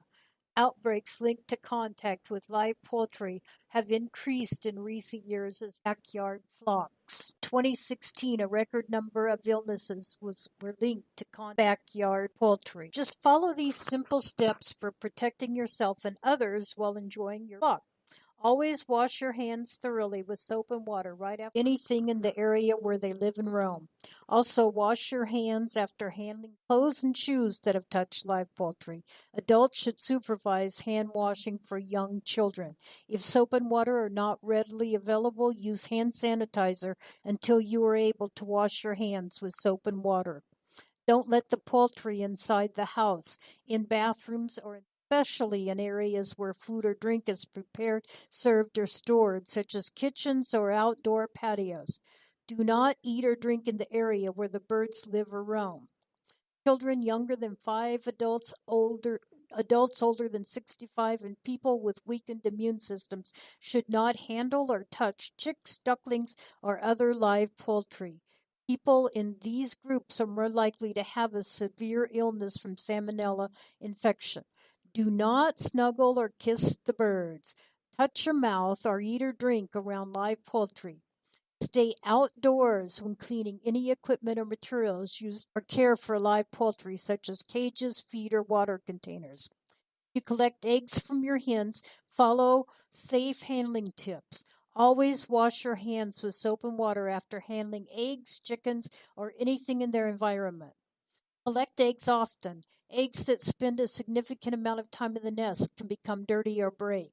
Cracked eggs should be thrown away. Refrigerate eggs after collection. Eggs with dirt and debris can be cleaned with fine sandpaper, a brush, or cloth. Don't wash eggs because colder water can pull bacteria into the egg.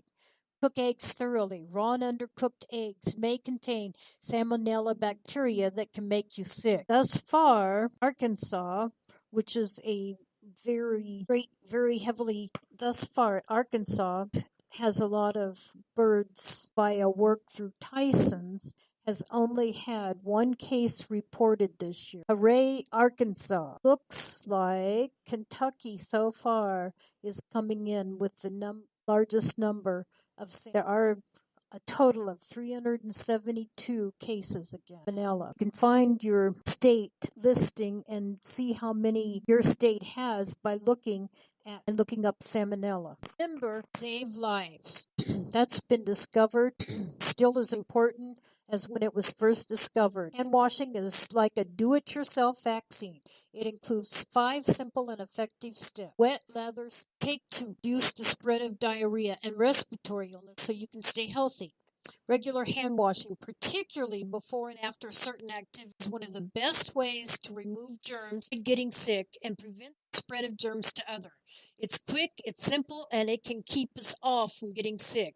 Hand washing is a win for everyone except the germs. So wash your hands, and you will be fighting germs. Now, a good way to scrub your hands long enough is to sing happy birthday to yourself. And then you'll know that you got the time in that you need.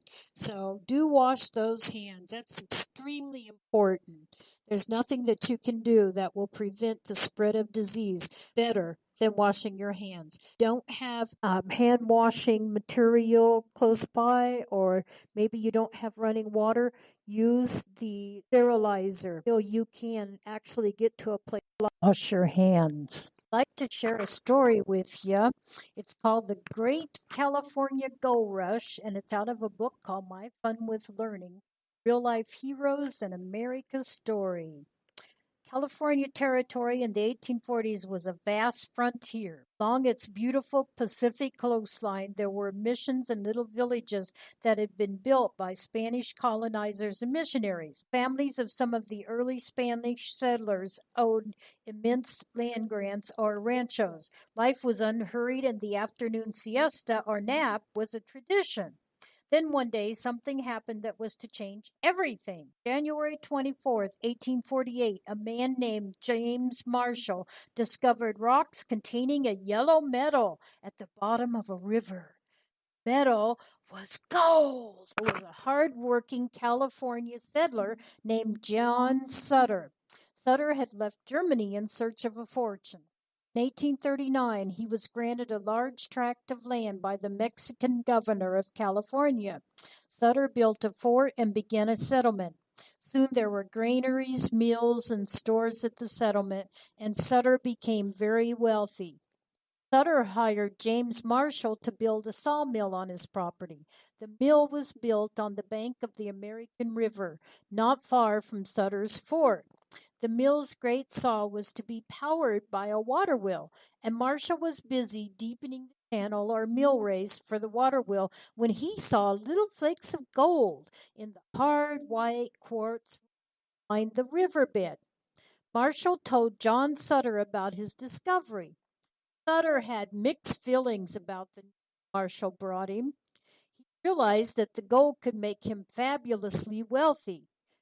Also mean the destruction of the private, peaceful little empire he had built. And Marshall agreed not to tell anyone about the discovery. But the workers who helped Marshall build the sawmill could not keep the secret. Soon, people from all over California were camping on Sutter's property, searching for gold. The whole country learned of the discovery when President James K. Polk made his yearly message to Congress in December 1848. Polk displayed a quantity of gold found in California and announced, "The accounts of the abundance of gold are of such extraordinary character as would scarcely command belief." President Polk's message inspired thousands of people to set out for California to seek their fortunes in what became known as the Gold Rush. In 1849 alone, over 80,000 gold hunters reached California. Some of these adventurers, who came to be known as the 49ers because the gold rush began in 1849, traveled by sea around South America's stormy Cape Horn. Others sailed to cut across the jungles of the Isthmus of Panama and continued by ship once they reached the Pacific side of the isthmus. The largest number journeyed overland. But unfortunately, most young, healthy, determined survived. It seemed that the gold seekers would never stop coming, and there was good reason. The mother lode, the main source of the gold-bearing quartz, was discovered in 1850. It was hundreds of millions of dollars worth of gold. Most of the 49ers were not lucky enough to find gold, but a few did strike pay dirt, made their fortunes. Other 49ers made money other ways, by working as bakers, doctors, carpenters, wagon drivers, or teamsters, dentists, hotel keepers, newspaper publishers, storekeepers, farmers, and ranchers. As the gold ran out and people got over their gold fever, some of the disappointed prospectors packed up and traveled back to where they had come from. But many of the 49ers stayed in California and helped build new towns, cities, ranches, farms, orchards, and vineyards. What of John Sutter? His workers deserted him to search for gold. He sold some of his land to gold seekers. Others simply seized what they wanted. Sutter was unable to stop the thousands of people who camped on his dug, panned, or mined for gold. He went to the courts for help, but they would not honor his land claims. Sutter's original land grants were made by the Mexican government. Finally, John Sutter moved to a small farm in Pennsylvania, but he never gave up his hope that the United States government would restore his lands to him. In 1880, on one of his many trips to Washington, D.C., John Sutter died. James Marshall fared no better. He died in poverty in 1885. His grave is near the spot where he made his historic discovery. Years before, Sutter and Marshall had met with the controlled much of the gold-producing Sacramento Valley. An old chief of the tribe spoke words of warning. "Yellow metal, my white friends, seek is bad medicine. It belongs to an evil spirit who in the end devours all who search for it." For Sutter and Marshall and many others, these words came true. But for others, the great gold rush brought good fortune. There were two sides to the bright gold coin James Marshall's discovery produced: happiness for some, heartbreak for others. Today, California's capital city of Sacramento stands not far from the site of Sutter's Fort. Everywhere throughout California, you can meet the descendants of the brave and adventurous 49ers when we come back about California.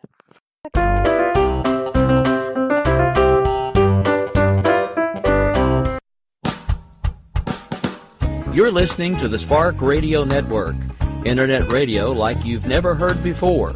Innovation, creativity, and imagination are all said to begin with a spark.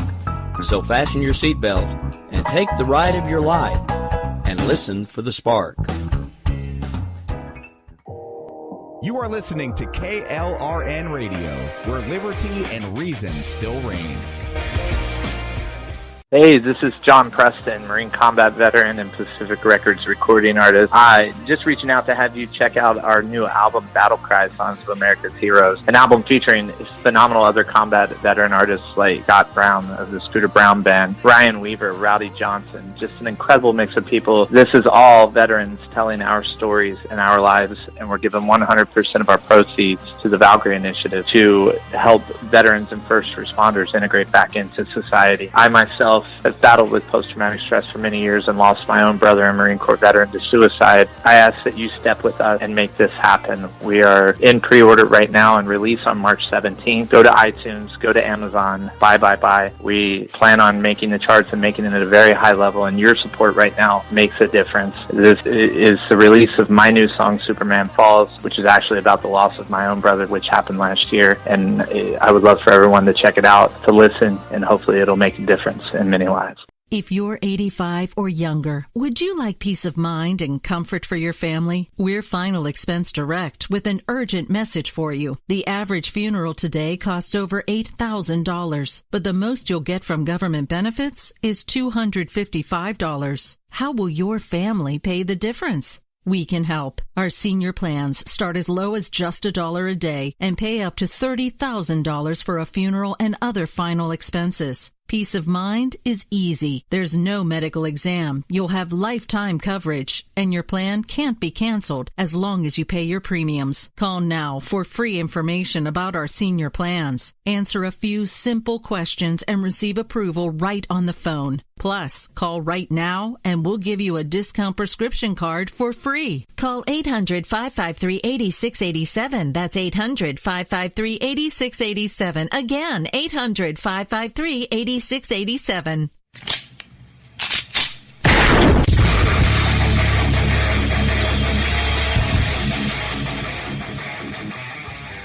This is Slickery Trigger for Rebel Road Tactical.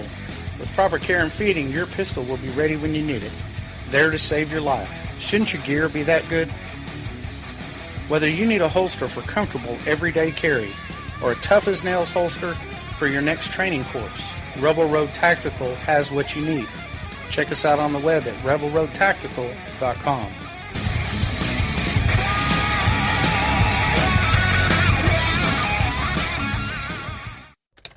Sometimes riders feel lost, unsure why a passage may not be working. It takes another set of eyes to help us nurture our writing into full maturity. At Black Wolf Editorial Services, we strive to enable writers to develop and grow, offering manuscript critiques and line edits through a mentoring editorial style. We also offer assistance on generating a writer's bio for your websites. Black Wolf Editorial Services, nurturing your writing into maturity. For a full list of services, visit blackwolfeditorial.com. Here's George Foreman with InventHelp. Hi, I'm George Foreman. Do you have an idea for a new product or invention? People ask me all the time, George, how do I get my idea in front of companies? How do I get a patent? What do I do next? Do you have the same questions? I'll tell you like I'll tell them all. Call my friends at InventHelp. Call InventHelp today for free information. InventHelp has been helping inventors for more than 30 years and has sales offices nationwide. InventHelp can submit your invention to companies who are interested in receiving new ideas. If you have an idea and want to try to patent it and submit it to companies, you should call InventHelp today for free information. Listen, I can't guarantee a company will be interested in your idea, but I believe every inventor deserves the opportunity to step into the ring and take their best shot. Put InventHelp in your corner. Get your free inventor's information. Call 1-800-353-6490. That's 1-800-353-6490. Again, 1-800-353-6490. KLRN Radio has advertising rates available. We have rates to fit almost any budget. Contact us at advertising@klrnradio.com.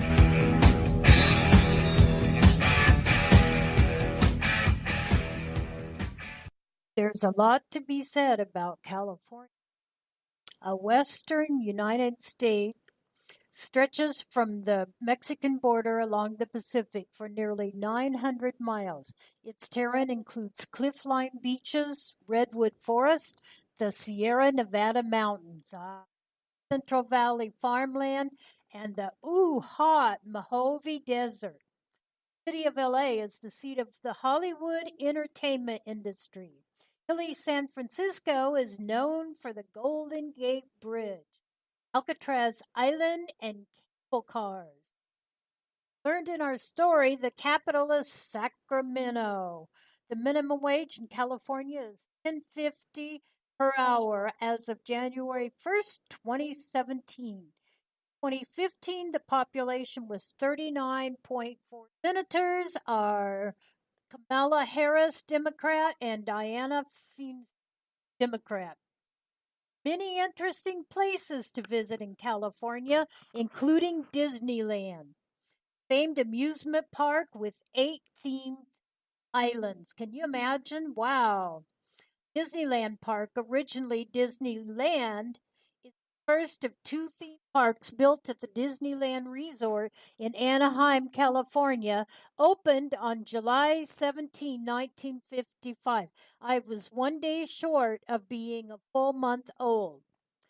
It is the only theme park designed at Studios in Hollywood, a big themed amusement park. Universal Studios Hollywood is a film studio and theme park in the Universal City County Island area of the San Fernando Valley of LA County, California, United States. Knott's Berry Farm, old school theme park with rides and charm. A classic theme park boasts fast rides, old fashioned charm, famous fried chicken. Making me hungry already. We talked a lot about chicken, and I'll tell you, there's nothing better than some good old finger licking chicken. Yum. What he has to say about that, all right? Well, okay then. And moving on here, Disney California Adventure, a modern theme park with dining and shows. Disney California Adventure Park, commonly referred to as Disney California Adventure, or DCA, is a theme park located in Anaheim. And then we have a theme park pick with and a pool. That is what Legoland is, a theme park and aquarium located in Carlsbad, California, based on the Lego toy brand. Opened on March 20th, 1999, the third Legoland park to open. And of course, Yosemite National Park, go-to destination for outdoor activities. Yosemite National Park is in California's Sierra Nevada mountains. It's famed for its giant ancient sequoia trees and for tunnel view, the iconic vista of towering Bridalveil Fall and the granite. SeaWorld San Diego, aquatic park with shows and rides. SeaWorld operates a chain of marine mammal parks. The company offers services including food, dining experiences, merchandise, behind-the-scene guide tours, and animal interactions. And don't forget Golden Gate Bridge. That's quite an adventure within itself. It was opened in 1937. It's a suspension bridge, ooh, scary, spanning the Golden Gate Strait, the 1 mile wide, 1.7 mile long channel between San Francisco Bay and the Pacific Ocean. And then Alcatraz Federal Penitentiary, notorious prison, historical attraction.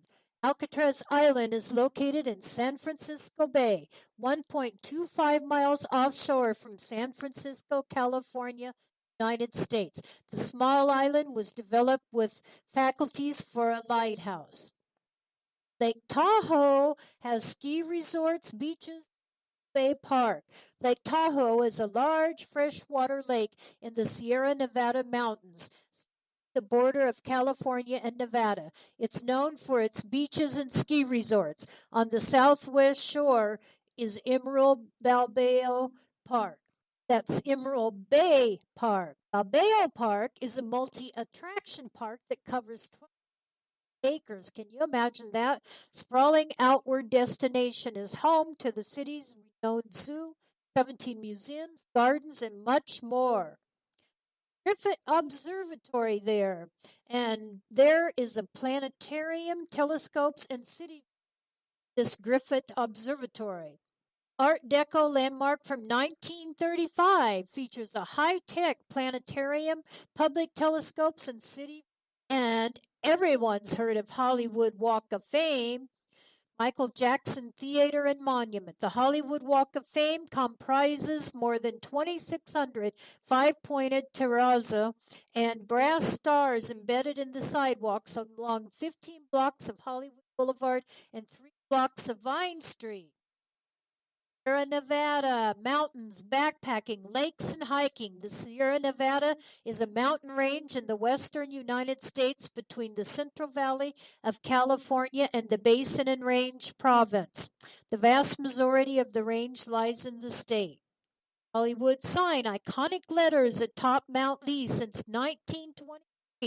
Erected in 1923, this symbolic landmark on Mount Lee is often viewed from Griffith Park Observatory. San Diego Zoo Safari Park has a vast wildlife sanctuary with tours. Visitor tours of an 1,800-acre wildlife sanctuary with over 300 species of African and Asian animals. Six Flags Magic Mountain, an amusement park with many roller coasters. Six Flags Magic Mountain is a 262-acre theme park located in the Santa Clarita, California neighborhood of Valencia, north of LA. It opened on May 30th, 1971 as Magic Mountain Development. Fisher's Wharf, seafood, sea lion, earless seal, and clam. Fisherman's Wharf is a neighborhood and popular tourist attraction in San Francisco, California. It roughly encompasses the northern waterfront area of San Francisco. You're listening to the Spark Radio Network, Internet radio like you've never heard before. Innovation, creativity, and imagination are all said to begin with a spark. Deli Square or Hollywood Boulevard. San Diego Zoo, Safari Park, and Wildlife Conservation. The San Diego Zoo is a zoo in Balboa Park, San Diego, California, housing over 3,700 animals of more than 650 species and subspecies. Its parent organization, San Diego Zoo Global, is one Monterey Bay Aquarium, sprawling marine life attraction, well-known aquarium on a rocky coastline with exhibits ranging from otter habitats to touch pools. Wow. Hearst Castle, storied hilltop mansion, open for tours. Guest explore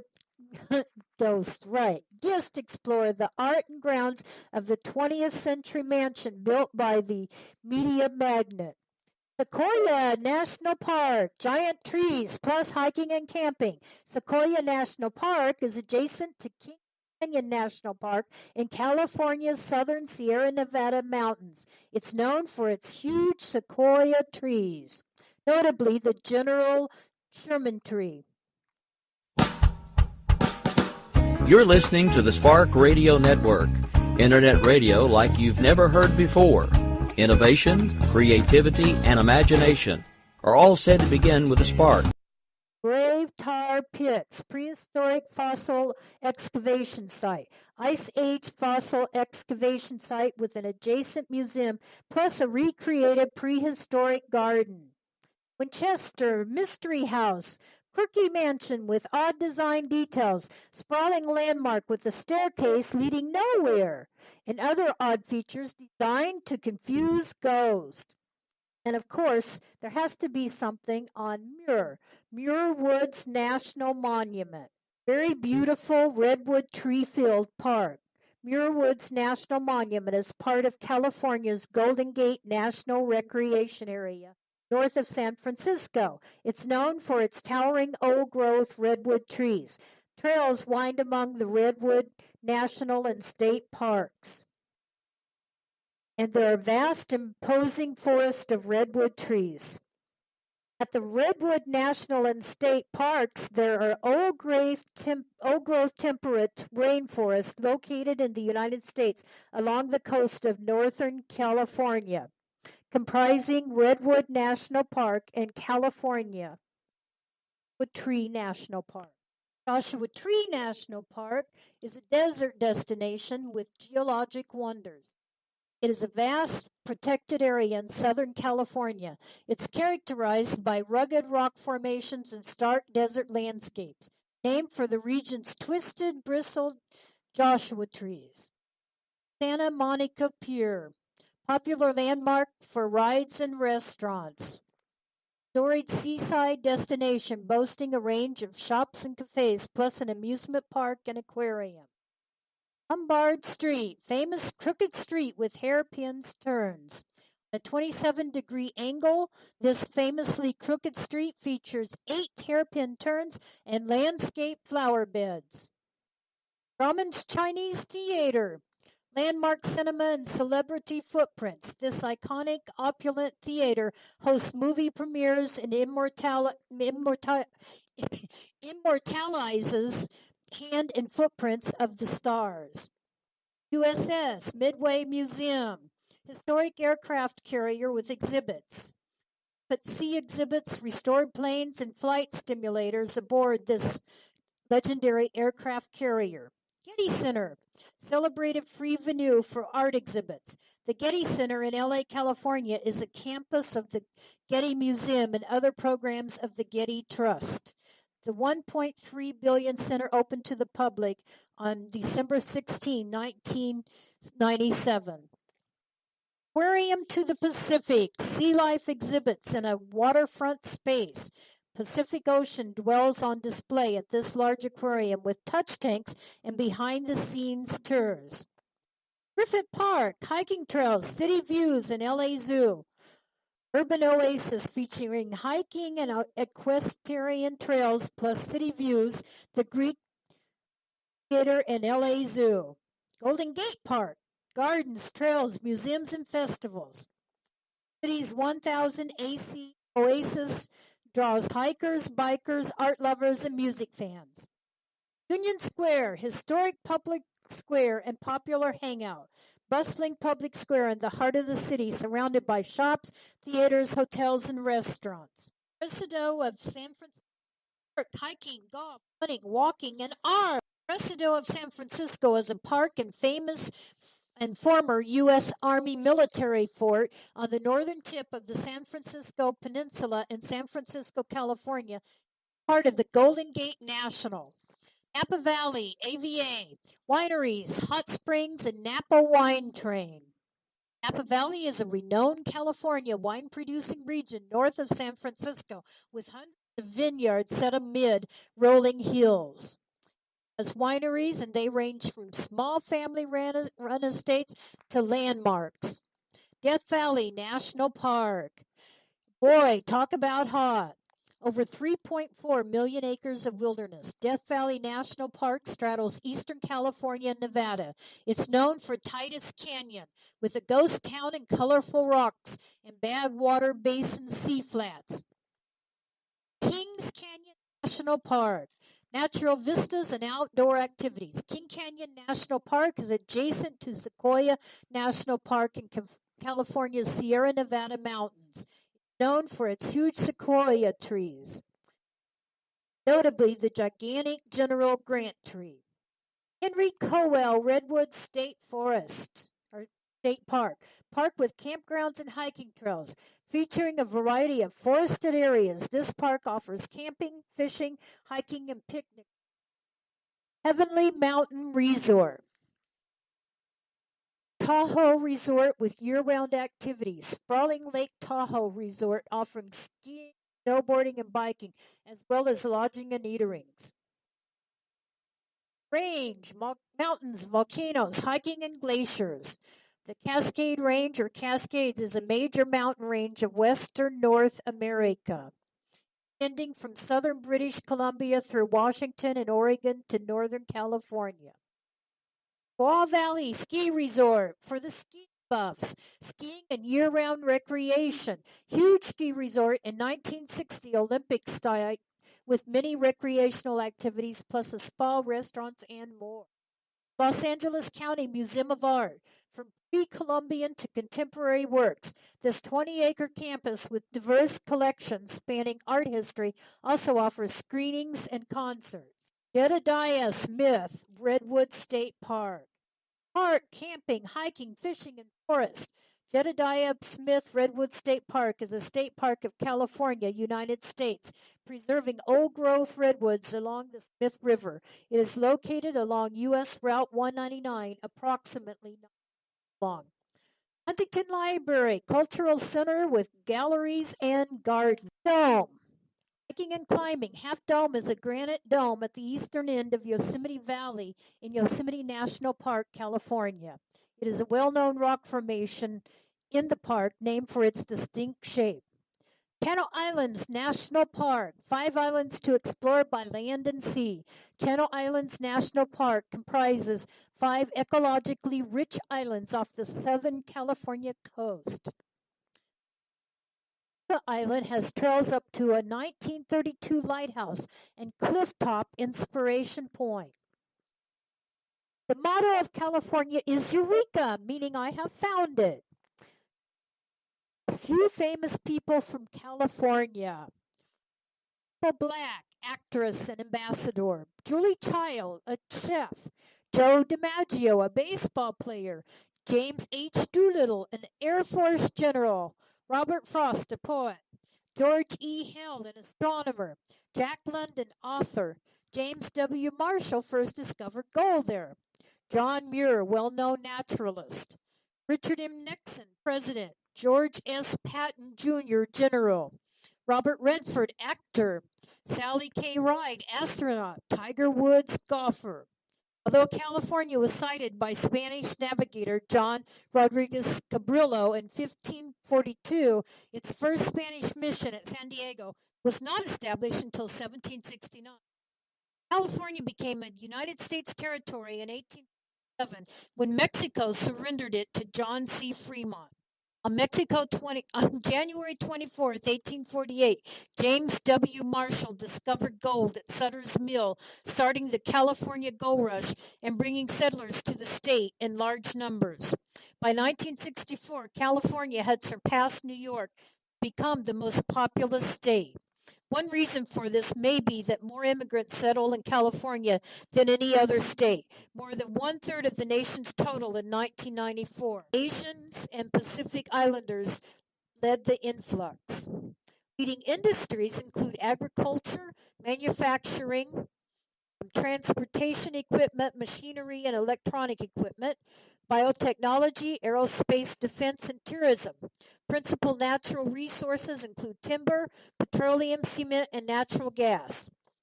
Death Valley in the southeast is 282 feet below sea level, the lowest point in the nation. Mount Whitney is the highest point in the contiguous 48 states. Lassen Peak is one of 2 active U.S. volcanoes outside of Alaska and Hawaii. Its last eruptions were recorded in 1917. Other points of interest include Yosemite National Park, Disneyland, Hollywood, the Golden Gate Bridge, many of which we've already referred to. Austrian-born bodybuilder turned actor Arnold Schwarzenegger became governor of California in 2003 in a special recall election replacing Gary Davis. Governor Schwarzenegger was re-elected in 2006. Jerry Brown was elected governor of California in 2010, an achievement made more remarkable by the fact that he had already been the state's governor from 1975 to 1983. Almost 20 years after California passed the Save Our State initiative, which denied public, social, educational, and health services to illegal immigrants, Governor Jerry Brown signed a bill in 2011 giving illegal immigrant college students access to state-funded financial aid, the second half of 2-part legislation known as the DREAM Act. This time to pay bills really crept up. About you. I tell you, sometimes it doesn't seem like there's enough money for the month. You know how that is. But I have just enough time to tell you a really cute story before we need to go pay those bills. This one kind of snuck up on me. This is such a cute story. A Missouri girl, she was little girl, was surprised Saturday by dozens of police officers. Came to her lemonade stand. It was set outside her home, first to raise enough money to buy a police officer costume. And she'd been obsessed with police officers, her mama said, since she could talk. They don't know how, but they said from the time she was 18 months old, and they said, we don't have any police officers in our family, so it kind of came true, I guess. Well, anyway, the story goes on that anytime she goes to a grocery store, a gas station, or any place and sees a policeman and she get to them, she has to shake their hands and has to talk to them. Hannah's favorite show is the animated Paw Patrol. And so she had her own little lemonade stand at the garage sale. And when she raised her $40, her aunt took her to Toys R Us and she purchased her own police uniform. Hannah was so happy she hurriedly put it on, and in the meantime, a family friend had sent a note through Facebook and said it would just make this little girl's day if there were any policemen in the area that could possibly stop by. She explained how Hannah loved police, just make her day. Well, they had K-9 units, mounted patrol, deputies, a helicopter patrol, and officers who came from different jurisdictions for him. There were, her mama said, nearly 50 officers. Lunch breaks or after they'd worked long shifts. Mama said everyone told us they had a really hard day and it was really busy. And after we put that post up, things slowed down and it was like fate. Every single said that, Mama said. So I believe Mama. Anyway, the officers also insisted on contributing to Hannah's lemonade fund. The family made a point to tell them they didn't have to, but they did. And at that point, Hannah had determined that she wanted a police car, so she was saving for a Power Wheels police car. So once they heard that, they just kept putting money in her jars. Police officers kept coming until around 8 p.m. Saturday night, said Mama. Hannah hasn't stopped talking about these police that were her visitors since. She woke up the next day and asked if more police officers were coming by. She was excited when the Kansas City Police Department offered for her and her mama to come and tour the department. And Mama says that's been on her mind heavy and steady, let me tell you. Sounds like she's one really avid police worshiper at a very young age. Mama wanted to make sure and thank the police for making little Hannah's dream come true. Said what they did was just amazing. We never expected that ever, she said. They treated our daughter so well and were just so kind. Better get those bills paid, and we better do it right now.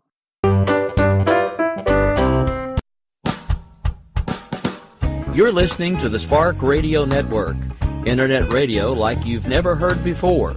Innovation, creativity, and imagination are all said to begin with a spark. So fasten your seatbelt and take the ride of your life and listen for the spark. You are listening to KLRN Radio, where liberty and reason still reign.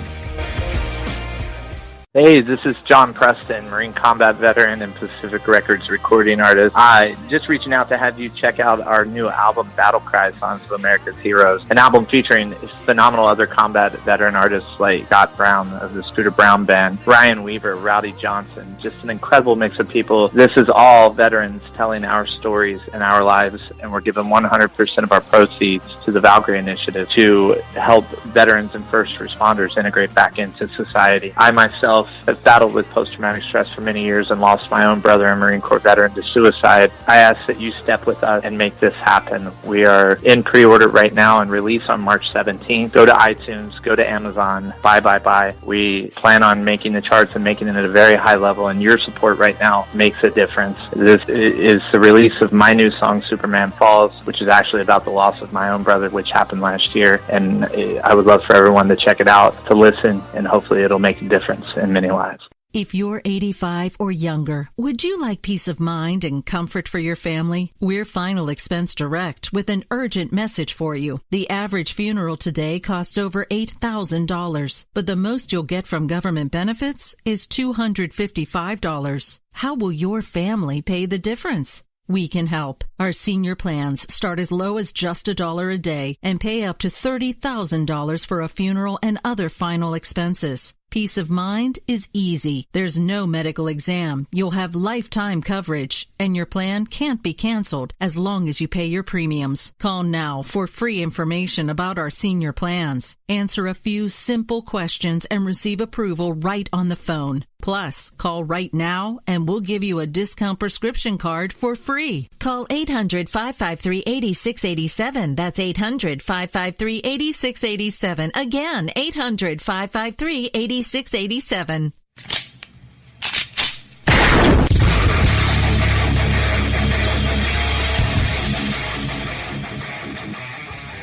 This is Slickery Trigger for Rebel Road Tactical. With proper care and feeding, your pistol will be ready when you need it. There to save your life. Shouldn't your gear be that good? Whether you need a holster for comfortable everyday carry or a tough-as-nails holster for your next training course, Rebel Road Tactical has what you need. Check us out on the web at rebelroadtactical.com.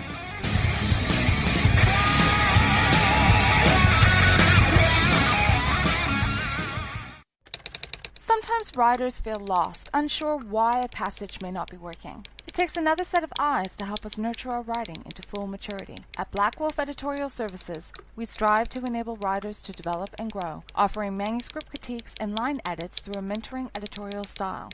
We also offer assistance on generating a writer's bio for your websites. Black Wolf Editorial Services, nurturing your writing into maturity.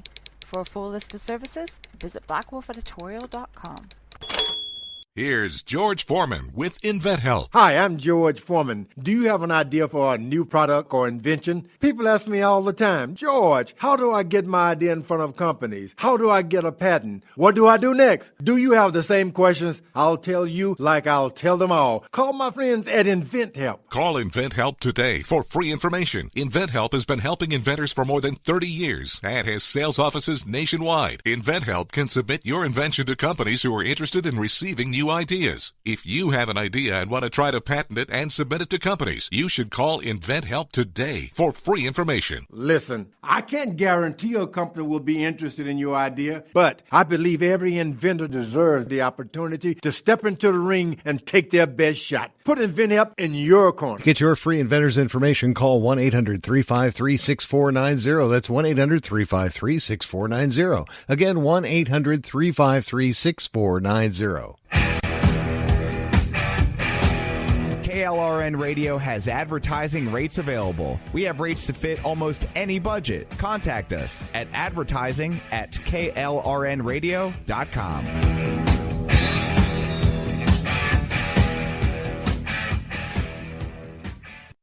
We have so many world events. I even hate to start on them. These days. We have a little midget in Korea that wants to start nuclear war. I think Mr. Frog is making his presence known. Excuse me. So anyway, midget in North Korea is wanting to make his presence known, and he's threatening nuclear war. It's scary in the fact that it's said that if he actually definitely start war, Eisenhower said he didn't know how World War III would start, but if it started, the result would be we'd have rocks to throw as weapons at the end of it. Sadly, it would take a lot of lives as well. It's hard to understand why a crazy person would want to take the lives of his own people in his own country by starting World War III. Hopefully, he's just threatening to get attention. It's hard to know with crazy people. And recently, we had an attack in Afghanistan. There was a bombing that killed over 150, according to the Afghanistan president. He said it was the deadliest single attack since 2001 when the U.S.-led invasion toppled the Taliban. The attack was probably aimed at the upcoming decision by Trump and North America allies over whether to send back some of the troops withdrawn from Afghanistan by President Obama. Well, there's two sides of this viewpoint, as there so often is. Would more troops help or hurt Afghanistan? All the sergeants and the people in the military, generals, want to have more troops sent. They have sent a proposal stating so. And that may be feasible, but there's also another side of the fence and the way to look at that, and that is that Nicholson has recently accused Pakistan, Iran, and Russia of providing support to the Taliban. So is it possible these countries would increase their aid to the Taliban if in fact they are aiding them? On June 6th, the Afghan government is hosting the first meeting of the Kabul process to build a regional. President Trump plans to attend this consensus for peacemaking. So what are your thoughts about sending more soldiers? Should we or should we not? I think it's hard to know what to do these days. Then we have the British. Well, in London Bridge is falling down. British policemen who left a trail of bloodshed with a van and knife attack in central London and appealed for the public's help Monday to learn more about their movements in the days leading up to the deadly rampage that killed 7 people dead and dozens wounded. Khurram Shahzad Butt was a 27-year-old Pakistani-born Briton known to authorities, according to a statement issued by London police. Rachid Radon, who had claimed to be Moroccan and Libyan, variously gave his ages as 30 or 25 and also used El Qadar as his surname, was unknown until the night the two were shot dead, along with a third attacker who has not been identified, police said. 10 others who were arrested in the East London neighborhood of Barking, where the 2 named suspects had lived, remained in custody. The attack, launched by 3 men in the London Bridge area Saturday night, is shaping the final days of an election campaign, focusing attention on Prime Minister Theresa May's role in reducing the ranks of police officers. Labour Party leader Jeremy Corbyn said he supported those calling for May to resign because of her role reducing police staffing during her tenure as Home Secretary, though he said the best remedy was to vote her out. There's an election on Thursday. That's the chance, he said, citing an appalling cut in police staffing levels. We're calling for a restoration of police numbers, and there's a call being made for her to go because of what she's done on the police numbers. May, under fire because of 3 major attacks in Britain in the last 3 months, said Corbyn wasn't fit to safeguard Britain's security at a time of heightened threat. We have given increased powers to the police to be able to deal with terrorists, powers which Jeremy Corbyn has boasted he has always opposed, she said. The Islamic State group has claimed responsibility for the brazen attack that started on London Bridge, then continued in the streets surrounding Borough Market. Most of the London Underground stations reopened in the neighborhood where the attack took place, allowing normal life and commerce to resume after more than 24 hours of lockdown. Some residents cooped up inside all day Sunday emerged from their homes first time since the attacks. We were all stuck, said Marcia Rainford, a 58-year-old who said she was sealed into her building complex with her mother and two children. We got blocked in one whole day, she said. Luckily, she had a full fridge. She said, I always stock up. Dozens were injured, 18 of them critically, in the attack that started on the London Bridge when three attackers swerved the vehicle into pedestrians, then, armed with knives, rampaged through Borough Market, slashing and stabbing anyone they could find. The three men wore fake suicide vests to make them even more imposing. The sister of a missing 32-year-old man said Monday her brother is believed to have died in the attack. Melissa McMullen told Sky News that police said her brother, James McMullen's bank card, had been found on one of the bodies. While our pain will never diminish, it is important for us all to carry on with our lives in direct opposition to those who wish to destroy us. And remember that hatred is the refuge of small-minded individuals and will only breed more, she said. She said authorities are unable to formally identify him until the coroner's report begins tomorrow. London police say they cannot confirm the names of people caught up in the attack. It is not clear how having more police on the beat would have prevented the attack, since the men were shot dead within 8 minutes. But the issue of police cuts has come back to haunt May, who served for 6 years as Home Secretary under her predecessor, David Cameron, before she became Prime Minister last year. During that time, police numbers have dropped roughly 20,000 officers, and the number of armed officers has fallen as well.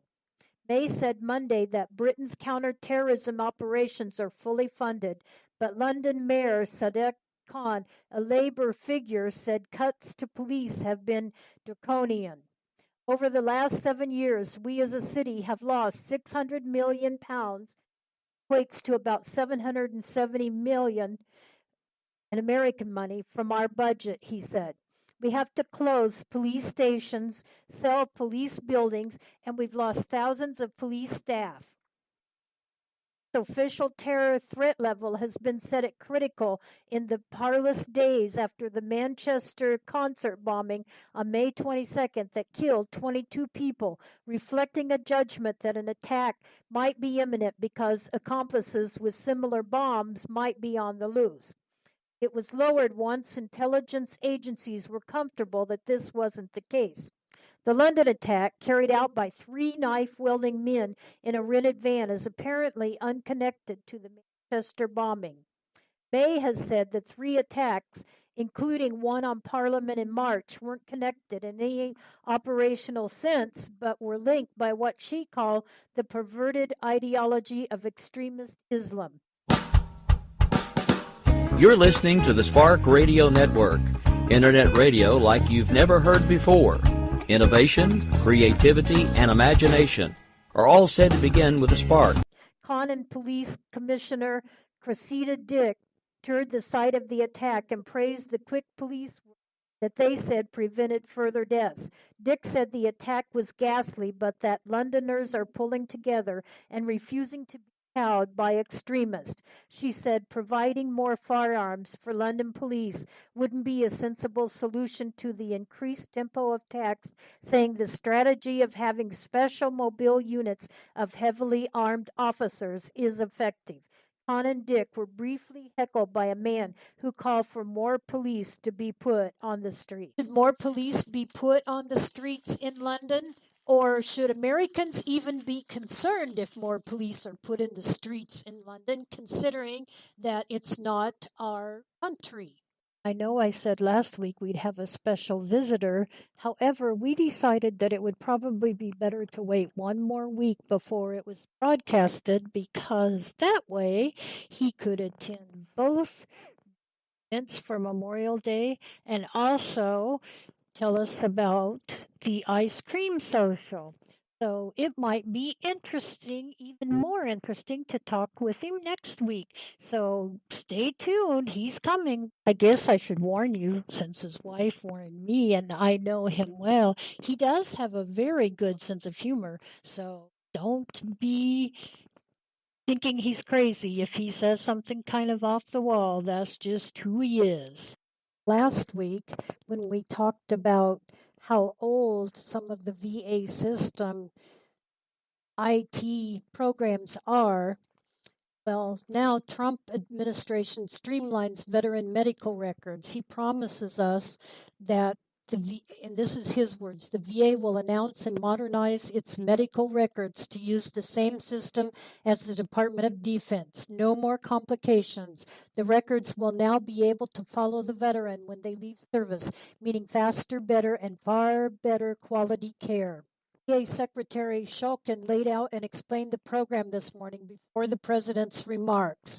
He said, I am here today to announce my decision on the future of the VA's electronic health record system, otherwise known as EHR.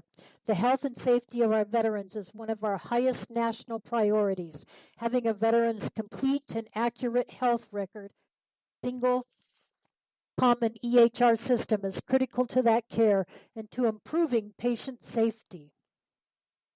So it sounds like the wait time might be getting better for our veterans.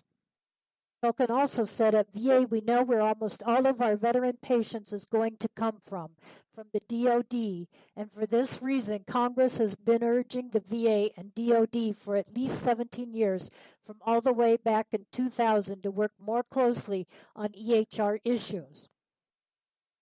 He also said, while we have established interoperability between VA and DoD for key aspects of the health record, seamless care is fundamentally constrained by ever-changing information sharing standards, separate chains of command, complex governance, separate implementation schedules that must be coordinated to accommodate these changes from separate program offices that have separate funding appropriations, and a host of related complexities requiring constant life cycle maintenance.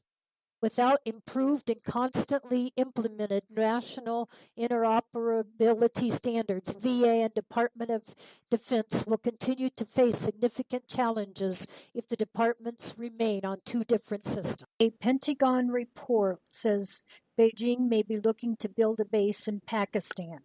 The document also suggests that China may be spending a great deal more on defense than it has admitted.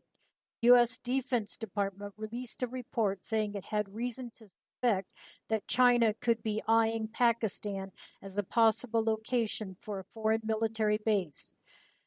Pentagon said on Tuesday that the world can expect a more military-minded China to continue expanding its defense outposts outside its borders. China most likely will seek to establish additional military bases in countries with which it has a long-standing friendly relationship and similar strategic interests, such as Pakistan, and in which there is a precedent for hosting foreign militaries, said the report on China's defense policy, which is issued to Congress every year.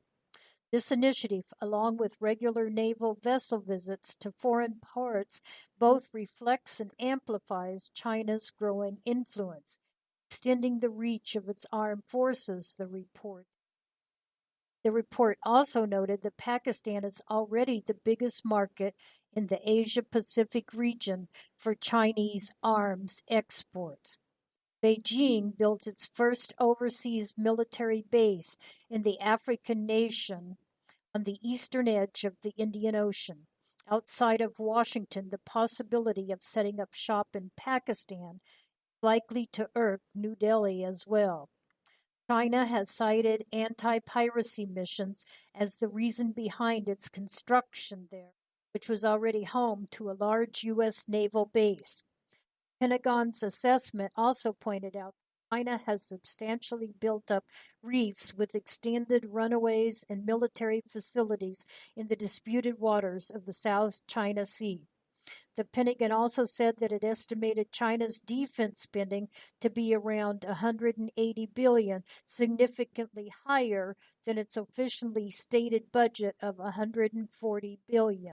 The Bureau of Alcohol, Tobacco, Firearms, and Explosives, ATF, conducted a training and evaluation session of National Odor Recognition Testing, NORT, to 30 local, state, and federal explosion detection canine teams, Camp Pendleton, California, June 6, 2017.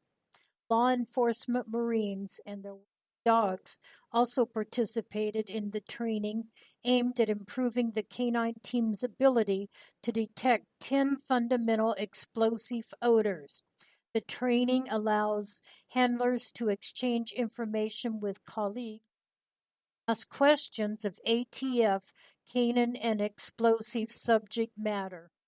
Know about Operation Inherent Resolve.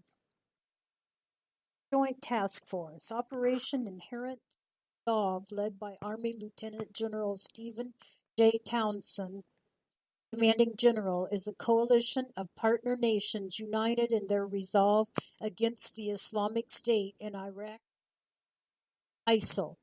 The name Inherent Resolve is intended to reflect the unwavering resolve and deep commitment of the U.S. and partner nations in the region and around the globe to eliminate the terrorist group ISIL and the threat they pose to Iraq, Syria, and the wider international community. It also symbolizes the willingness and dedication of coalition members to work closely to apply all dimensions of national power necessary, diplomatic, information, military, and economic, to degrade and ultimately destroy ISIL. Here's some exciting non-political news. On August 21st, the sun will disappear across America. Part of the country from Portland, Oregon to Charleston. It will look like someone just turned off the sun in the middle of the day. Even if you live elsewhere in North America, a portion of the sun will partially disappear near midday. It's being called the Great American Eclipse. You can mark it on your calendar down to the millisecond. It's been 99 years since a total solar eclipse crossed the country from the Pacific to the Atlantic. The total solar eclipse on June 8, 1918, crossed from Washington to Florida. During the celestial event, the moon will pass between the sun and the earth. It will appear to block the sun for almost an hour and a half. Replicate an eclipse by holding a flashlight and waving your hand slowly across it. The moon blocks the sun. It will cast two types of shadows. The umbral is the small shadow cast on Earth where people will be able to see a total eclipse. Others will experience the perinumbral shadow, where they will experience a partial eclipse. Salem, Oregon will be one of the first towns to see the total eclipse, while Charleston will be one of the last. Kansas City, Nashville, and St. Louis are some of the cities that will have a good chance of seeing the sun totally covered. Space enthusiasts are already starting to get excited about the eclipse, and some are counting down the days. Oh, that's like mind-blowing, man. Can you imagine a total eclipse? That'll really be something to see. I loved it when I lived up in Alaska and saw the northern lights. That was amazing. I think this will be amazing, too. Wow. Have you heard any good jokes lately? They seem hard to come by sometimes. Well, maybe.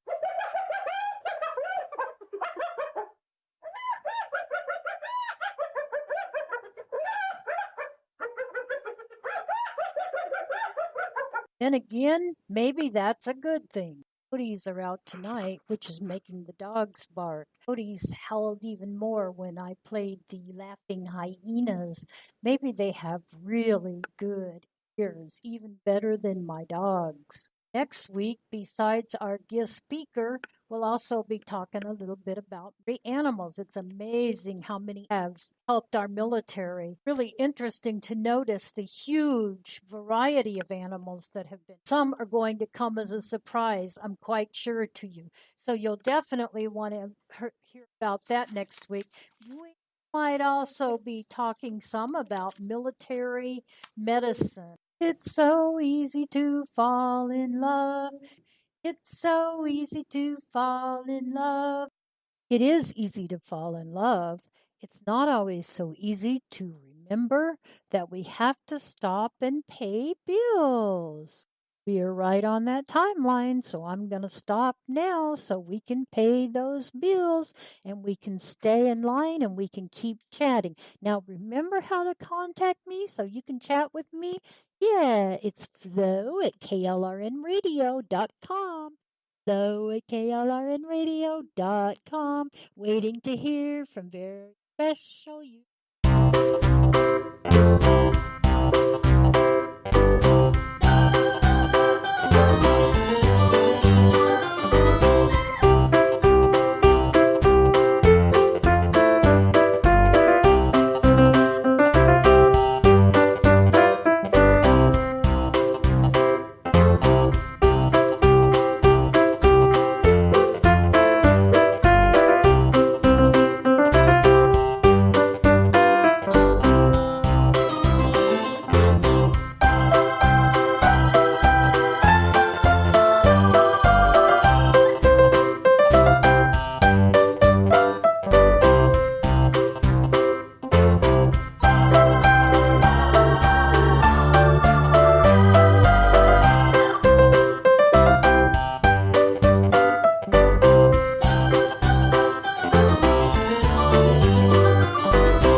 You're listening to the Spark Radio Network, Internet radio like you've never heard before. Innovation, creativity, and imagination are all said to begin with a spark. So fasten your seatbelt and take the ride of your life and listen for the spark. You are listening to KLRN Radio, where liberty and reason still reign. Hey, this is John Preston, Marine combat veteran and Pacific Records recording artist.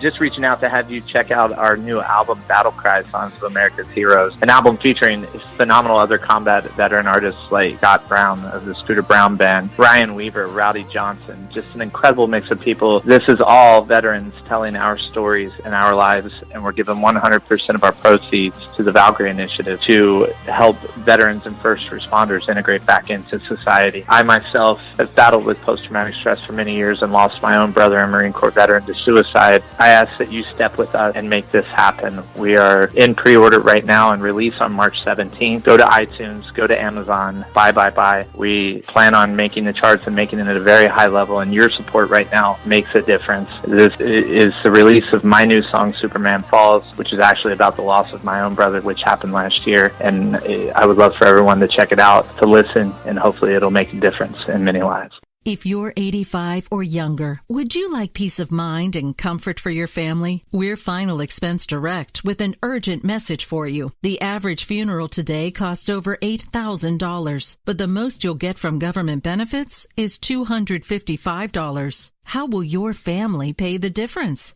We can help. Our senior plans start as low as just $1 a day and pay up to $30,000 for a funeral and other final expenses. Peace of mind is easy. There's no medical exam. You'll have lifetime coverage, and your plan can't be canceled as long as you pay your premiums. Call now for free information about our senior plans. Answer a few simple questions and receive approval right on the phone. Plus, call right now and we'll give you a discount prescription card for free. Call 800-553-8687. That's 800-553-8687. Again, 800-553-8687.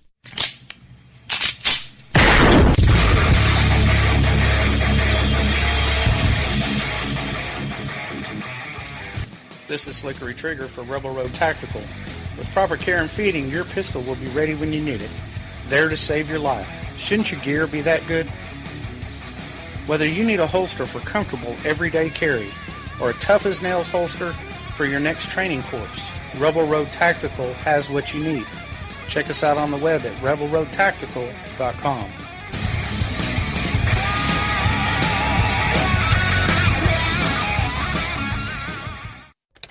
Sometimes riders feel lost, unsure why a passage may not be working. It takes another set of eyes to help us nurture our writing into full maturity. At Black Wolf Editorial Services, we strive to enable writers to develop and grow, offering manuscript critiques and line edits through a mentoring editorial style. We also offer assistance on generating a writer's bio for your websites. Black Wolf Editorial Services, nurturing your writing into maturity. For a full list of services, visit blackwolfeditorial.com. Here's George Foreman with InventHelp. Hi, I'm George Foreman. Do you have an idea for a new product or invention? People ask me all the time, George, how do I get my idea in front of companies? How do I get a patent? What do I do next? Do you have the same questions? I'll tell you like I'll tell them all. Call my friends at InventHelp. Call InventHelp today for free information. InventHelp has been helping inventors for more than 30 years and has sales offices nationwide. InventHelp can submit your invention to companies who are interested in receiving new ideas. If you have an idea and want to try to patent it and submit it to companies, you should call InventHelp today for free information. Listen, I can't guarantee a company will be interested in your idea, but I believe every inventor deserves the opportunity to step into the ring and take their best shot. Put InventHelp in your corner. To get your free inventor's information, call 1-800-353-6490. That's 1-800-353-6490. Again, 1-800-353-6490. KLRN Radio has advertising rates available. We have rates to fit almost any budget. Contact us at advertising@klrnradio.com.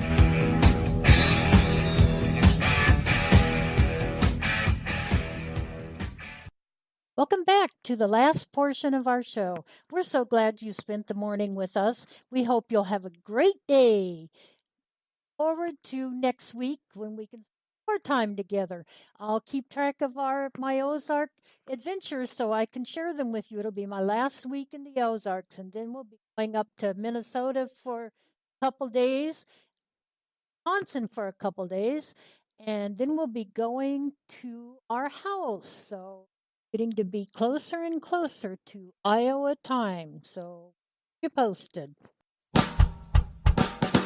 You're listening to the Spark Radio Network, Internet radio like you've never heard before. Innovation, creativity, and imagination are all said to begin with a spark. So fasten your seatbelt and take the ride of your life and listen for the spark. You are listening to KLRN Radio, where liberty and reason still reign. We played this one not very long ago, but I like it. I think it's cute.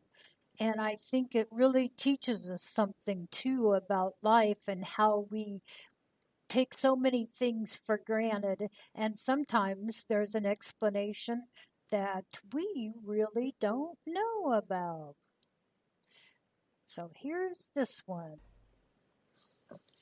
We will play a different military unit song each time, as in Army, Navy, Marines, Air Force, and I'm not sure. Does Coast Guard have a song? Surely they do. That's something I will personally have to check out.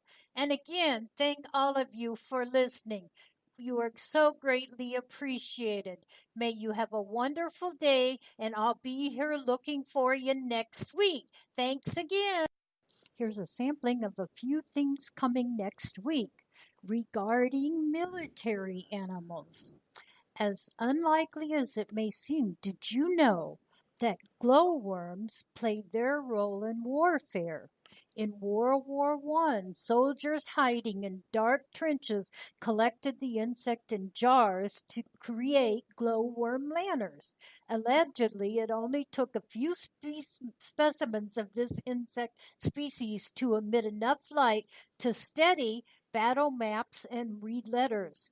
So, during World War I, can you imagine sitting in a trench and reading a letter by a glowworm lamp? Wow.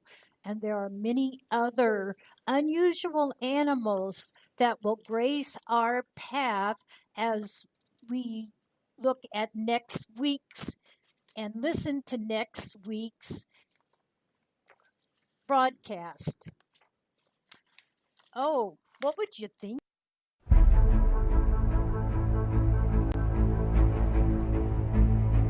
There's an old adage in the US military that eating carrots can improve one's eyesight. But the truth behind this 75-year-old axiom is actually quite clever. Its origin starts here, inside the United Kingdom, during the Battle of Britain. The Royal Air Force Fighter Command was successfully using an invention called radio detection and ranging, commonly known as radar. Radar enabled the RAF to know the altitude and direction of incoming German bombers, which gave the pilots a great advantage in defending the skies above England.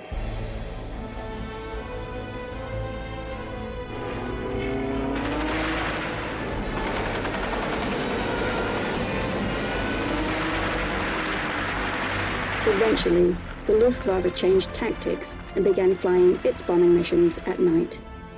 The RAF, in turn, placed radar in its aircraft to best hone in on enemy attackers in the darkened night skies. These airborne interceptors, as they were known to be called, soon began to have modest success. When a reporter asked RAF pilot and squadron leader John Cunningham what made the Royal Air Force pilots so successful, he couldn't disclose the truth that radar was helping the British hold off the German attackers. Thinking quickly, he commented that eating raw carrots at every meal helped improve the eyesight of the pilots. The off-the-cuff quip stuck in the vernacular of the public's imagination, a bit of misinformation that's still believed today.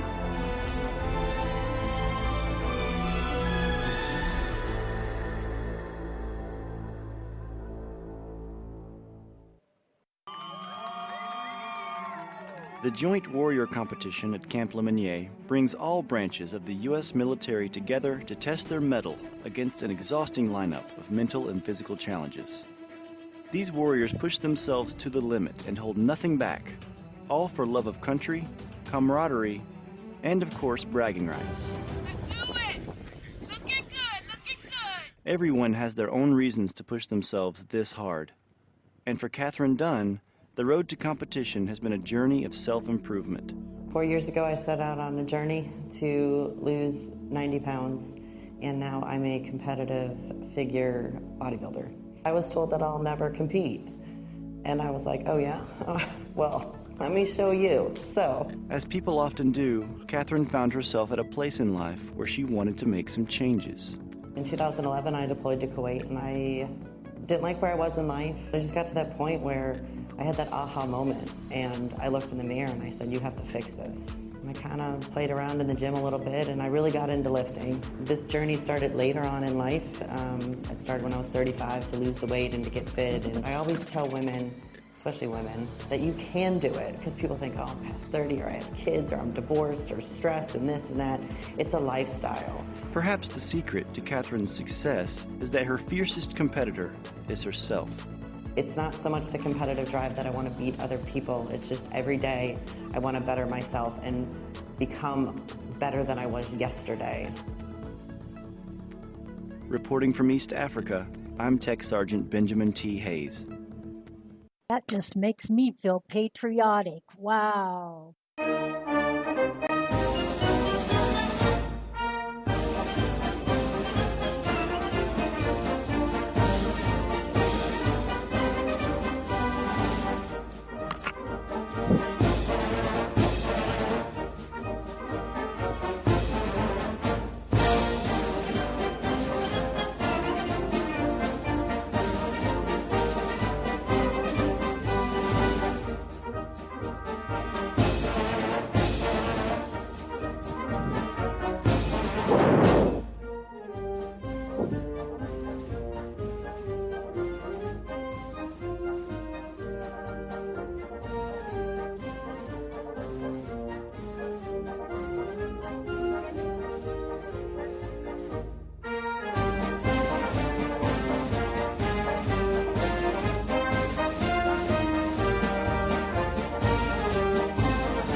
course, there must be a drum roll.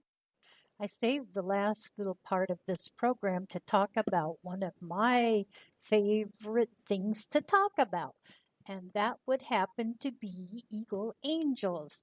I love our Eagles. They're wonderful. They do so much for so many, and they put so many smiles on our veterans' faces, and they adopt soldiers, they write letters, they send cards, anything that a soldier or veteran needs. If it's in their power, they try to do it. We don't have money, so we can't offer that. We can't buy rich gifts, but we can give as much as we can from our heart through so many ways. Our baking team, for example, makes a dozen cookies for a veteran when they have a birthday. And our veterans, all of our veterans love that. If you're a veteran and would like a dozen cookies, you can let us know. If you'd like to join Eagle Angels, we'd sure love to have you. We need more and more people to join us so that we can do even more for our military. Our military deserves it. They've given so very much. You know, when I was taking care of our veterans, sometimes when I'd say thanks for your service and I'd talk with them just even a little bit, I'd see a tear on their eye. And you know, that made me sad. But I was also glad that I was able to say thank you and to help them remember a few memories and give them an opportunity to voice those. Sometimes our veterans feel forgotten, and of all our American citizens, the ones that should never, ever feel forgotten are our American veterans. They are the heartbeat of America, and they are just about everything that America could ever have hoped for. They are truly our nation's greatest asset. A veteran, you see, is someone who gives their life as a blank check to our country, not asking anything, only saying, "What would you have me do? And I will do my best, whatever it be. If I need lay my life down, I will. If only you ask a little, I will do that to my utmost." As it has been said so many times, all gave some gave all. We are so grateful to have some veterans still with us, and we work so hard to take care of our veterans at Eagle Angels.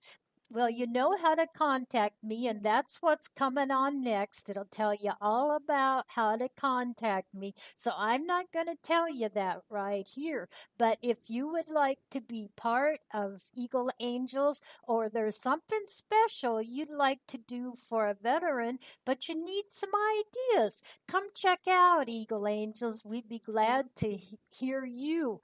We really value our Eagle Angels. We do special things for them all the time as well. We have wonderful teams that work so well together. I love the people on each team. I watch each team and I see them work together, and I'm just so impressed with all the things that they do for love of our veterans and soldiers. Well, whatever you're doing today, I hope you have a wonderful day. And if you can even take a few minutes for our veterans, send me a note. Let me know that you'd like to check out Eagle Angels, and I'll be glad to get back with you. Thank you so much.